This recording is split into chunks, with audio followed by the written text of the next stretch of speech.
सिख नजर ही आएगा ਉਹਦੇ ਵਿੱਚੋਂ। ਤੁਸੀਂ ਪੜ੍ਹ ਕੇ ਦੇਖੋ, ਅਬ ਤੋ ਜਰੈ ਮਰੈ ਸਿੱਧ ਪਾਈਆ ਲੀਨੋ ਹਾਥ ਸੁਧਾਰਾ। ਗੁਰੂ ਦੇ ਸ਼ਬਦ ਨੂੰ ਆਧਾਰ ਬਣਾ ਲਿਆ ਹੈ। ਹੁਣ ਤੁਹਾਨੂੰ ਸਿੱਖ ਨਜ਼ਰ ਆਏਗਾ ਕਿ ਸਤਿਗੁਰੂ ਜੀ ਖੰਡੇ ਬਾਟੇ ਦੀ ਪਾਹੁ ਲੈ ਲਈ ਹੈ, ਹੁਣ ਤੁਹਾਡੀ ਸ਼ਰਨ ਚ ਆ ਗਏ ਆ। ਜਿਵੇਂ ਤੁਹਾਨੂੰ ਚੰਗਾ ਲੱਗਦਾ ਹੈ। ਜਦੋਂ ਤੁਸੀਂ ਆਨੰਦਪੁਰ ਚ ਰੱਖਿਆ ਤੇ ਆਨੰਦਪੁਰ ਵੀ ਚੰਗਾ ਸੀ, ਅੱਜ ਚਮਕੌਰ ਵੀ ਚੰਗਾ ਲੱਗਦਾ। ਸਿੱਖ ਦਾ ਕਿਰਦਾਰ ਬਾਣੀ ਚੋਂ ਨਜ਼ਰ ਆਏਗਾ ਤੁਹਾਨੂੰ। ਤੁਸੀਂ ਬਾਣੀ ਨੂੰ ਪੜ੍ਹ ਕੇ ਦੇਖੋ। ਬਸ ਲੋੜ ਇਹ ਹੈ ਕਿ ਬਾਣੀ ਤੇ ਇਤਿਹਾਸ ਤੁਹਾਨੂੰ ਪਤਾ ਹੋਣਾ ਚਾਹੀਦਾ, ਉਹਦੇ ਵਾਸਤੇ ਯਤਨ ਕਰਨਾ ਪਏਗਾ, ਮਿਹਨਤ ਕਰਨੀ ਪਏਗੀ। ਸਭ ਨੇ ਸਾਨੂੰ ਬਿਲਕੁਲ ਸਿਖਾਈ ਇਸ ਤਰੀਕੇ ਦੇ ਨਾਲ।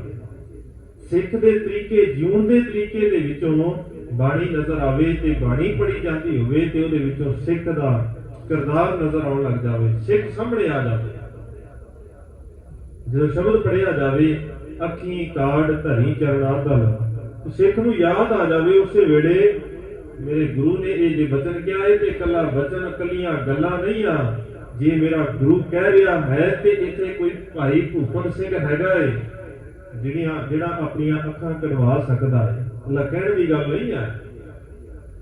ਜੇ ਗੁਰੂ ਕਹਿ ਰਿਹਾ ਹੈ ਨਾ ਕਿ ਸਤਿਗੁਰੂ ਜੀ ਜੇ ਲੋੜ ਪੈ ਜਾਵੇ ਨਾ ਤੇ ਆਪਣਾ ਆਪ ਵਾਰ ਦੇਣਾ। ਜੇ ਲੋੜ ਪੈ ਜਾਵੇ ਸੀਸ ਵੱਡੇ ਕਰ ਬੈਸਣ ਦੀਜੈ, ਬਿਨ ਸਿਰ ਸੇਵ ਕਰੀਜੈ। ਆਪਣਾ ਆਪ ਤਿਆਗ ਕਰਕੇ ਮੈਂ ਸੀਸ ਵਢਾ ਕੇ ਵੀ ਤੇਰੀ ਸੇਵਾ ਦੇ ਵਿੱਚ ਹਾਜ਼ਰ ਹਾਂ। ਜੇ ਨਾ ਯਕੀਨ ਹੋਵੇ ਕਿਸੇ ਨੂੰ ਤੇ ਇਤਿਹਾਸ ਪੜ੍ਹ ਲਿਆ ਜੀ ਬਾਬਾ ਦੀਪ ਸਿੰਘ ਨਜ਼ਰ ਆਏਗਾ ਕਿ ਨਹੀਂ। ਬਾਣੀ ਦੇ ਵਿੱਚੋਂ ਸਿੱਖ ਨਜ਼ਰ ਆਏਗਾ ਜਿਨ੍ਹਾਂ ਨੇ ਬਾਣੀ ਨੂੰ ਜੀਵਿਆ ਹੈ। ਨਜ਼ਰ ਅਸੀਂ ਵੀ ਆਉਂਦੇ ਹਾਂ, ਇਹ ਨਹੀਂ ਹੈ ਵੀ ਸਾਡੇ ਵਰਗੇ ਮੇਰੇ ਵਰਗੇ ਨਜ਼ਰ ਨਹੀਂ ਆਉਂਦੇ, ਬਾਣੀ ਚੋਂ ਆਉਂਦੇ ਨੇ। ਜਦੋਂ ਸਤਿਗੁਰੂ ਬਚਨ ਕਰਨ, ਸਰ ਦੀ ਬਾਣੀ ਦਾ ਬਚਨ ਪੜ੍ਹੀਏ, ਕੀਤਿਆਂ ਦੁੱਖ ਭੂਖ ਸਦ ਮਾਰ, ਇਹ ਤੇ ਦਾਤ ਤੇਰੀ ਦਾਤਾਰ। ਤੇ ਸਾਡੇ ਵਰਗੇ ਗੁਰੂ ਦੇ ਕੋਲ ਫਿਰ ਅਰਦਾਸਾਂ ਕਰਦੇ ਆ ਨਾ, ਸਤਿਗੁਰੂ ਜੀ ਦੁੱਖ ਹੈ, ਸਤਿਗੁਰੂ ਜੀ ਮੁਸ਼ਕਲਾਂ ਨੇ, ਤੇ ਸਹਿਬ ਫਿਰ ਬਚਨ ਕਰਦੇ ਨੇ। ਜਦੋਂ ਆਪਣੇ ਆਪ ਨੂੰ ਅਸੀਂ ਦੇਖਣ ਆਏ ਫਿਰ ਬਾਣੀ ਚੋਂ ਅਸੀਂ ਨਜ਼ਰ ਆਉਂਦੇ ਆ। ਮੈਂ ਆਪਣੀ ਗੱਲ ਕਰਦਾ, ਮੈਂ ਨਜ਼ਰ ਆਉਣਾ। ਜਦੋਂ ਸਾਹਿਬ ਬਾਣੀ ਦੇ ਅੰਦਰ ਬਖਸ਼ਿਸ਼ ਕਰਨ, ਅਸੰਖ ਮੂਰਖ ਅੰਧ ਘੋਰ, ਜਦੋਂ ਮੈਂ ਨਜ਼ਰ ਆਉਣਾ ਉਸ ਬਾਣੀ ਚ, ਨਜ਼ਰ ਅਸੀਂ ਵੀ ਆਉਂਦੇ ਆ। ਬਸ ਮਸਲਾ ਇਹ ਹੈ ਵੀ ਇੱਕ ਉਹ ਨੇ ਜਿਨ੍ਹਾਂ ਨੇ ਬਾਣੀ ਨੂੰ ਜੀਵਿਆ ਹੈ, ਉਹ ਨਜ਼ਰ ਆ ਰਹੇ ਨੇ। ਦੂਜੇ ਉਹ ਨੇ ਜਿਹੜੇ ਬਾਣੀ ਤੋਂ ਟੁੱਟੇ ਨੇ, ਉਹ ਵੀ ਨਜ਼ਰ ਆ ਰਹੇ। ਸਭ ਨੇ ਸਾਨੂੰ ਜਿਉਣਾ ਸਿਖਾਇਆ। ਮੈਂ ਬਾਰ-ਬਾਰ ਬੇਨਤੀ ਕਰ ਰਿਹਾ ਕਿਉਂਕਿ ਅਸੀਂ ਗੁਰੂ ਦੇ ਕੋਲੋਂ ਜਿਉਣਾ ਨਹੀਂ ਸਿੱਖਿਆ, ਅਸੀਂ ਸਿੱਖਿਆ ਹੈ ਸੰਸਾਰ ਦੇ ਕੋਲੋਂ। ਜਦੋਂ ਗੁਰੂ ਦੇ ਕੋਲੋਂ ਸਿੱਖਣਾ ਸ਼ੁਰੂ ਕਰਾਂਗੇ ਫਿਰ ਗੁਰੂ ਜਿਉਣਾ ਇਦਾਂ ਦਾ ਸਿਖਾਏਗਾ। ਗੁਰੂ ਕੇ ਪਿਆਰਿਆਂ ਨੇ ਜਦੋਂ ਗੁਰੂ ਦੇ ਕੋਲੋਂ ਸਿੱਖਿਆ ਉਦੋਂ ਆਪਾਂ ਵਾਰਨ ਵਾਸਤੇ ਤਿਆਰ ਹੋ ਜਾਂਦੇ। ਕਿਤੇ ਸ਼ੁਰੂਆਤ ਹੀ ਹੈ ਜਦੋਂ ਭਾਈ ਮਰਦਾਨਾ ਜੀ ਆਉਂਦੇ ਨੇ ਸਾਹਿਬ ਦੇ ਕੋਲ, ਸਤਿਗੁਰੂ ਨੇ ਉਦੋਂ ਵੀ ਇਹ ਗੱਲ ਸਿਖਾਈ ਸੀ, ਭਾਈ ਮਰਦਾਨਾ ਜੀ ਪਰਿਵਾਰ ਸੁਖੀ ਰਹੇਗਾ, ਪਰਿਵਾਰ ਨੂੰ ਸਾਰੇ ਸੁੱਖ ਮਿਲਣਗੇ, ਕਿਸੇ ਚੀਜ਼ ਦੀ ਘਾਟ ਨਹੀਂ ਹੈ। ਤੁਸੀਂ ਮੇਰੇ ਨਾਲ ਤੁਰੇ ਹੋ ਤੇ ਸੰਸਾਰ ਦੇ ਅੰਦਰ ਵਿਚਰਦਿਆਂ ਹੋਇਆਂ ਸਫ਼ਰ ਦੇ ਵਿੱਚ ਔਕੜਾਂ ਆਉਣਗੀਆਂ, ਮੁਸ਼ਕਲਾਂ ਵੀ ਆਉਣਗੀਆਂ, ਭੁੱਖੇ ਵੀ ਰਹਿਣਾ ਪੈ ਸਕਦਾ ਏ। ਇੱਥੇ ਤਾਂ ਸ਼ੁਰੂਆਤ ਆਪਾ ਵਾਰ ਕੇ ਅਸੀਂ ਭਾਈ ਮਰਦਾਨਾ ਜੀ ਨੂੰ ਹੋਰ ਰੂਪ ਦੇ ਦਿੱਤਾ, ਉਹ ਵੱਖਰਾ ਵਿਸ਼ਾ ਏ। ਭਾਈ ਮਰਦਾਨਾ ਜੀ ਨੇ ਜੀਵਨ ਗੁਰੂ ਨੂੰ ਸਮਰਪਿਤ ਹੀ ਇੰਨਾ ਕਰ ਦਿੱਤਾ ਹੈ, ਅੱਜ ਪਰਵਾਹ ਹੀ ਕੋਈ ਨਹੀਂ ਹੈ ਜੀਵਨ ਕਿਵੇਂ ਦਾ ਬਤੀਤ ਹੋ ਰਿਹਾ, ਸਫ਼ਰ ਕਿਵੇਂ ਦਾ ਹੈ। ਇਸ ਗੱਲ ਦੇ ਨਾਲ ਕੋਈ ਫਰਕ ਨਹੀਂ ਪੈਂਦਾ। ਤੇ ਗੁਰੂ ਨਾਨਕ ਪਾਤਸ਼ਾਹ ਦੇ ਉਪਾਏ ਹੋਏ ਪੂਰਨੇ ਜੋਤ ਨੇ ਸਾਨੂੰ ਜਿਉਣਾ ਸਿਖਾਇਆ। ਔਰ ਜੋਤ ਤੁਸੀਂ ਪਿਆਰ ਵਾਲੇ ਗੁਰਸਿੱਖਾਂ ਨੂੰ ਪੜ੍ਹ ਕੇ ਦੇਖੋ, ਉਹਨਾਂ ਦੇ ਜੀਵਨ ਨੂੰ ਪੜ੍ਹ ਕੇ ਦੇਖੋ ਕਿ ਪਿਆਰ ਵਾਲੇ ਗੁਰਸਿੱਖ ਤਾਂ ਕਹਿੰਦੇ ਨੇ ਕੱਲੀ ਜੋਤ ਗੁਰੂ ਸਰੀਰ ਦੇ ਅੰਦਰ ਨਹੀਂ ਵਰਦੀ, ਗੁਰੂ ਜੋਤ ਉਹਦੇ ਅੰਦਰ ਹੀ ਨਹੀਂ ਵਰਦੀ ਜਿਹੜਾ ਗੁਰਤਾ ਗੱਦੀ ਦੇ ਉੱਤੇ ਬੈਠਾ ਹੋਇਆ ਹੈ। ਇਹ ਜੋਤ ਤਾਂ ਸਿੱਖਾਂ ਦੇ ਅੰਦਰ ਵੀ ਵਰਤਦੀ ਹੈ।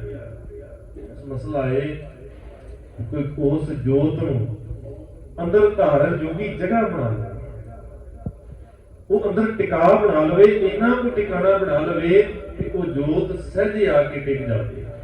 ਅੱਗੇ ਆਪਾਂ ਜਾ ਕੇ ਇਸ ਵਿਸ਼ੇ ਦੇ ਉੱਤੇ ਜ਼ਿਕਰ ਕਰਾਂਗੇ ਜਦੋਂ ਭਾਈ ਦਿਆਲਾ ਜੀ ਦੀ ਸ਼ਹਾਦਤ ਦਾ ਜ਼ਿਕਰ ਹੈ। ਸਭ ਨੇ ਰਹਿਮਤ ਕੀਤੀ ਹੈ। ਇਤਿਹਾਸ ਆਪਾਂ ਲੜੀਵਾਰ ਸਾਂਝਾ ਕਰ ਰਹੇ ਹਾਂ। ਪਿਛਲੇ ਦਿਨਾਂ ਤੋਂ ਆਰੰਭ ਹੋਇਆ ਹੈ ਸ਼ਾਮ ਦੇ ਦੀਵਾਨਾਂ ਦੇ ਅੰਦਰ। ਸਤਿਗੁਰੂ ਦੇ ਕੋਲ जिस वक्त औरंगजेब ने तशद्दुद शुरू किया है, तशद्दुद तो बाद सैफ खान कश्मीर का गवर्नर है, सैफ खान नूं इस करके बदल दिंदा है। कारण है कि सैफ खान उसकी गल नहीं मनता, भी वो इस पासे दे नाल यकीन नहीं रखता भी धक्के दे नाल जबरदस्ती किसी नूं इस्लाम दे विच लिआंदा है। सैफ खान नूं बदल करके शेर अफगान नूं लिआंदा जांदा, गवर्नर बनाया, नाल उन्होंने सुनेहा कर दिता, शेर अफगान तेरा पहला मुढ़ला कारज हुण ये बन गया है कि जिन्हें इत्थे लोग वसदे ने इन्हां सारिआं नूं इस्लाम दे विच लै के आउणा। मैकालफ कहता है ਉਹਦੇ कुछ खास कारण ने जे कश्मीर नूं चुनिया। कश्मीर नूं चुनन दा कारण वड्डा ये सी, पहला कारण सी कि उत्थे दे जिहड़े लोक ने ब्राह्मण ने वो सब तो ज्यादा पढ़े लिखे ते बुद्धिमान थे। उन्हां दे दसे होए तरीकिਆਂ ਦੇ ਨਾਲ बाकी हिंदवासी ਜਿਹੜੇ ਨੇ ਉਹ ਆਪਣੇ ਕਾਰ ਵਿਹਾਰ ਕਾਰਜ ਕਰਦੇ। ਪਹਿਲਾ ਕਾਰਨ ਇਹ ਸੀ ਕਿ ਜੇ ਇਹਨਾਂ ਵਿਦਵਾਨ ਬ੍ਰਾਹਮਣਾਂ ਨੂੰ ਅਸੀਂ ਇਸਲਾਮ ਦੇ ਵਿੱਚ ਲੈਂਦਾ ਤੇ ਬਾਕੀ ਜਿੰਨੇ ਨੇ ਉਹ ਸਾਰੇ ਆਪਣੇ ਆਪ ਆ ਜਾਣਗੇ, ਸੌਖਾ ਹੋ ਜਾਏਗਾ। ਦੂਜਾ ਕਾਰਨ ਸੀ ਕਾਬਲ ਤੇ ਪਿਸ਼ਾਵਰ ਦਾ ਕਸ਼ਮੀਰ ਦੇ ਨੇੜੇ ਹੋਣਾ, कि जेकर किते मुश्किल बनती है, इन्हां दे विच विद्रोह शुरू होंदा है, रौला पाउणगे तां फिर साडे कोल लागे काबल ते पिशावर है, जिहड़े इस्लामिक स्टेट सन उस वक्त सूबे सन, ते इन्हां दे कोलों असीं उसे वेले कंट्रोल कर सकदे, उदां औखा हो जाए। दो कारण सन। तीजा वड्डा कारण सी कि जिहड़े ये लोग उस वक्त तक इन्ने कुछ करप्ट हो गए ने, लालची ते रिश्वतखोर हो गए ने। औरंगजेब नूं लगदा सी कि लालच ते रिश्वत दे करके इन्हां नूं सहजे बनाया जा सकता है। मैकालफ कहता है वड्डे कारण ने, तां करके औरंगजेब ने सारिਆਂ ਤੋਂ ਪਹਿਲਾਂ कश्मीर ਨੂੰ चुनिया, इत्थे दे लोकां नूं भी इन्हां नूं ਪਹਿਲੋਂ इस्लाम च लिआंदा जावे, फिर बाकी तां अपने आप आ जाण। शेर अफगान नूं सुनेहा ਜਾਂਦਾ है।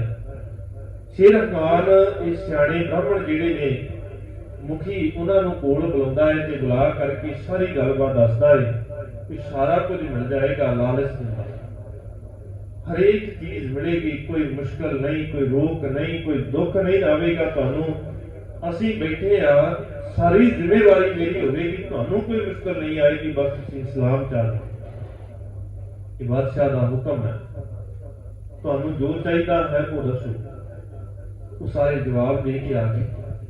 शेर अफगान ने उन्होंने कुछ ना किया, कुछ दिन बतीत होए ने, फिर सुनेहा आया कि जिहड़ा काम किया सी वो काम होया है या नहीं होया। शेर अफगान हुण थोड़ा घबरा गया भी बादशाह नूं सुनेहा की भेजांगा। उन्हें उसे वेले अपने राम लश्कर नूं लिया है कि कश्मीर के नेड़े दे कुछ पिंडां नूं इकट्ठियां कीता। उन्हां सारियां नूं जबरदस्ती जिहड़ा असीं जिक्र पढ़दे हां ना, सवा मन जनेऊ ला करके ते फिर औरंगजेब भोजन छकदा सी। सवा मन शुरुआत उतों होंदी, वो कई गोह के पिंडां नूं इकट्ठियां करके शेर अफगान जनेऊ लाउंदा है। हुण जनेऊ दा भार तुसीं देखो कितना कुछ है, बहुत थोड़ा है। ते कुछ छोटा जिहा जिहड़ा जनेऊ है, जिहड़ा ब्राह्मण दे गल च पैंदा है, वो 3 तंदां वाला है। वो 3 तंदां वाला जनेऊ हुंदा है रेशम दा। जिहड़ा खतरी दे पैंदा है वो 2 तंदां वाला है, वो कपाह दा है।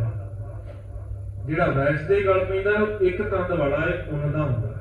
तुसीं हिसाब ला के देखो कि ਉਹਦਾ कितना ਕੁ वजन होएगा, 3 धागिਆਂ ਦਾ कितना ਕੁ वजन हो जाता है। इस करके तुसीं हिसाब लाओ कि जदों सवा मण जनेऊ लथा ते किन्ने लोकां दा जनेऊ लथा होवेगा, ते ਉਹ सवा मण ਹੁੰਦਾ है। एक मण जे कच्चा वेख लईए, कच्चा ते पक्का मण एक 40 किलो का है, एक 60 किलो का है। हिसाब ला के देखो भी किन्ने मण वो रोजाना जनेऊ उतारदा है, ते उस तो बाद फिर वो लोग इस्लाम दे विच आउणा शुरू होते। इको दिन दे विच ही हज़ारां दी गिणती दे विच जदों इस्लाम च आ गए, उस तो बाद शेर अफगान फिर उन्हां मुखियां नूं बुलाउंदा है कि देखो तुहाडे इन्ने साथी जिहड़े ने इन्ने धर्म वाले इस्लाम दे विच आ गए ने, हुण तुसीं भी आ जाओ। हुण फिर मुश्किल बनदी है।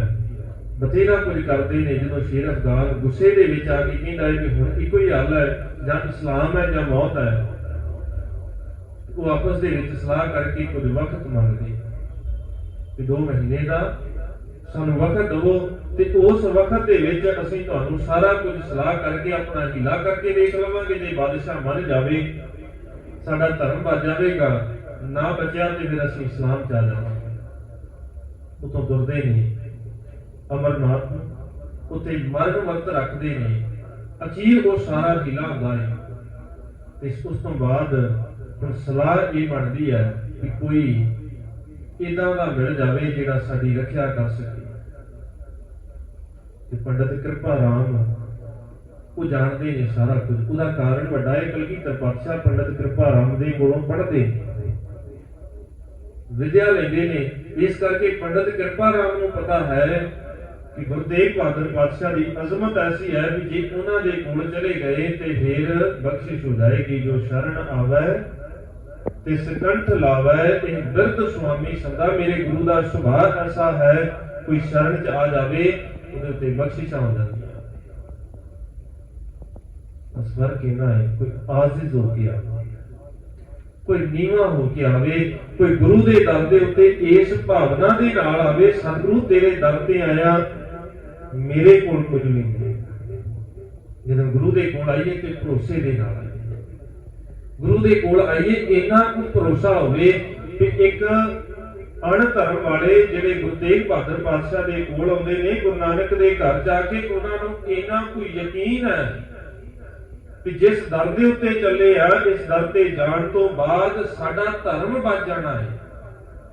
ਸਿੱਖਾਂ ਤੈਨੂੰ ਇੰਨਾ ਵੀ ਭਰੋਸਾ ਨਹੀਂ ਹੈ ਜਿਸ ਗੁਰੂ ਦੇ ਕੋਲ ਚੱਲਿਆ ਹੈ, ਉਸ ਗੁਰੂ ਦੇ ਕੋਲ ਜਾ ਕੇ ਮੇਰਾ ਸਰੀਰ ਹੀ ਤੰਦਰੁਸਤ ਹੋ ਜਾਣਾ। ਤੈਨੂੰ ਤੇ ਇੰਨਾ ਵੀ ਭਰੋਸਾ ਨਹੀਂ ਹੈ, ਤੂੰ ਤੇ ਹੋਰਾਂ ਥਾਵਾਂ ਤੇ ਦੌੜਦਾ ਫਿਰਦਾ।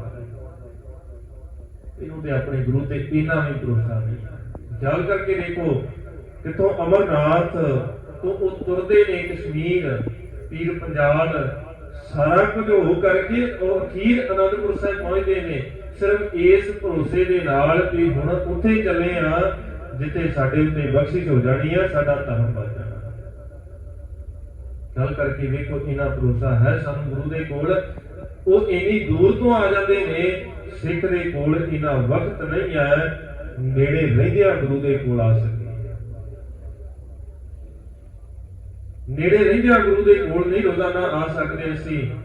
ਵੈਸੇ ਅਸੀਂ ਕਹਿੰਦੇ ਅਸੀਂ ਗੁਰੂ ਦੇ ਸਿੱਖ ਹਾਂ, ਵੱਡੇ ਸਿੱਖ ਹਾਂ, ਧਰਮੀ ਸਿੱਖ ਹਾਂ, ਧਰਮੀ ਅਸੀਂ ਕਮਾਉਂਦੇ ਹਾਂ।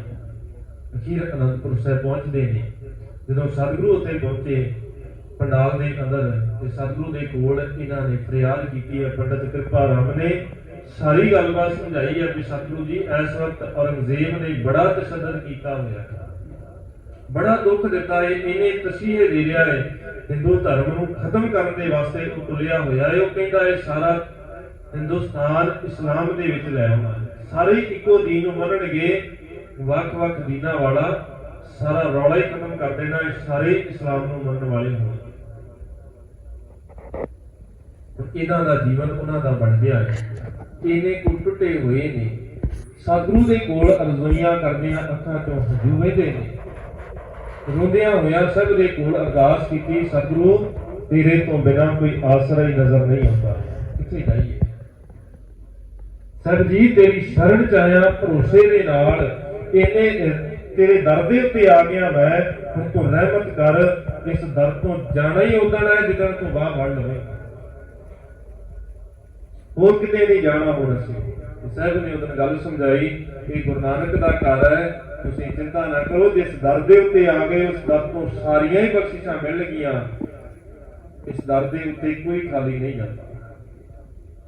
ਜੇ ਅਸੀਂ ਖਾਲੀ ਜਾ ਰਹੇ ਹਾਂ, ਮੈਂ ਅੱਜ ਦੀ ਗੱਲ ਜ਼ਰੂਰ ਕਰਦਾ, ਸਾਨੂੰ ਅੱਜ ਵੀ ਸਮਝਣਾ ਪਵੇਗਾ ਨਾ ਵੀ ਕਾਰਨ ਕੀ ਹੈ। ਜੇ ਅੱਜ ਅਸੀਂ ਖਾਲੀ ਜਾ ਰਹੇ ਤੇ ਕਿਉਂ ਖਾਲੀ ਜਾ ਰਹੇ ਹਾਂ? ਕਿ ਗੁਰੂ ਦੇ ਅੰਦਰ ਉਹ ਤਾਕਤ ਘਟ ਗਈ ਹੈ? ਕਿ ਗੁਰੂ ਦੇ ਕੋਲ ਉਹ ਤਾਕਤਾਂ ਨਹੀਂ ਅੱਜ? ਨਹੀਂ, ਗੁਰੂ ਤਾਂ ਅੱਜ ਵੀ ਉਹਨਾਂ ਹੈ। ਸਾਹਿਬ ਮੇਰਾ ਨੀਤ ਨਵਾਂ ਸਦਾ ਸਦਾ ਦਾਤਾਰ, ਗੁਰੂ ਤਾਂ ਅੱਜ ਵੀ ਓਨਾ ਹੀ ਤਾਕਤਵਰ ਹੈ, ਗੁਰੂ ਤਾਂ ਅੱਜ ਵੀ ਓਨੀ ਉਹ ਸਮਰੱਥਾ ਰੱਖਦਾ ਹੈ, ਕੋਈ ਸਮਰੱਥਾ ਘਟੀ ਨਹੀਂ ਹੈ। ਫਰਕ ਇਹ ਹੈ ਕਿ ਸਿੱਖਾ ਤੇਰੇ ਅੰਦਰ ਦਾ ਭਰੋਸਾ ਕੱਢ ਗਿਆ। ਗੁਰੂ ਸਮਰੱਥ ਹੈ, ਗੁਰੂ ਅੱਜ ਵੀ ਓਨਾ ਹੀ ਸਮਰੱਥ ਹੈ ਜਿੰਨਾ ਪਹਿਲਾਂ ਸੀ, ਬਸ ਫਰਕ ਇਹ ਪੈ ਗਿਆ ਹੈ ਅੱਜ ਤੇਰੇ ਅੰਦਰ ਦਾ ਭਰੋਸਾ ਘਟ ਗਿਆ ਹੈ। ਤੇ ਜਦੋਂ ਭਰੋਸਾ ਘਟ ਗਿਆ ਉਦੋਂ ਬਖਸ਼ਿਸ਼ਾਂ ਨਹੀਂ ਮਿਲਦੀਆਂ। ਬਖਸ਼ਿਸ਼ ਮਿਲਦੀ ਉਹਨਾਂ ਨੂੰ ਹੈ ਜਿਨ੍ਹਾਂ ਦੇ ਅੰਦਰ ਭਰੋਸੇ ਨੇ, ਜਿਨ੍ਹਾਂ ਦੇ ਅੰਦਰ ਭਾਵਨਾ ਹੈ, ਜਿਨ੍ਹਾਂ ਨੇ ਸਿਰਫ ਬਾਹਰੀ ਤੌਰ ਦੇ ਉੱਤੇ ਦਿਖਾਵੇ ਕਰਨੇ ਨੇ, ਉਹਨਾਂ ਨੂੰ ਬਖਸ਼ਿਸ਼ਾਂ ਨਹੀਂ ਮਿਲਦੀਆਂ। ਇੱਥੇ ਰਹਿਮਤਾਂ ਮਿਲਦੀਆਂ ਉਹਨਾਂ ਨੂੰ ਹੈ ਜਿਹੜੇ ਦਰ ਦੇ ਉੱਤੇ ਆ ਕੇ ਆਪਾ ਵਾਰਦੇ ਨੇ, ਆਪ ਗਵਾਈਆ ਤਾਂ ਸ਼ਰ ਪਾਈਆ ਔਰ ਕੈਸੀ ਚਤਰਾਈ। ਪੰਡਤ ਕਿਰਪਾ ਰਾਮ ਨੇ ਸਾਰੀ ਗੱਲ ਦੱਸੀ ਹੈ ਕਿ ਸਤਿਗੁਰੂ ਜੀ ਔਰੰਗਜ਼ੇਬ ਨੇ ਇਹ ਐਲਾਨ ਕੀਤਾ ਹੋਇਆ ਹੈ ਸਾਰਿਆਂ ਨੂੰ ਇਸਲਾਮ 'ਚ ਲੈ ਕੇ ਆਉਣਾ ਹੈ, ਤੁਸੀਂ ਕਿਰਪਾ ਕਰੋ। ਸਰ ਸਤਿਗੁਰੂ ਧੰਨ ਗੁਰੂ ਤੇਗ ਬਹਾਦਰ ਪਾਤਸ਼ਾਹ ਕੁਛ ਵਕਤ ਵਾਸਤੇ ਚੁੱਪ ਹੋ ਗਏ। ਸਤਿਗੁਰੂ ਵੀ ਚੁੱਪ ਨੇ, ਆਏ ਹੋਏ ਬ੍ਰਾਹਮਣ ਵੀ ਚੁੱਪ ਨੇ, ਸਾਰੀ ਸੰਗਤ ਚੁੱਪ ਹੋ ਗਈ ਹੈ।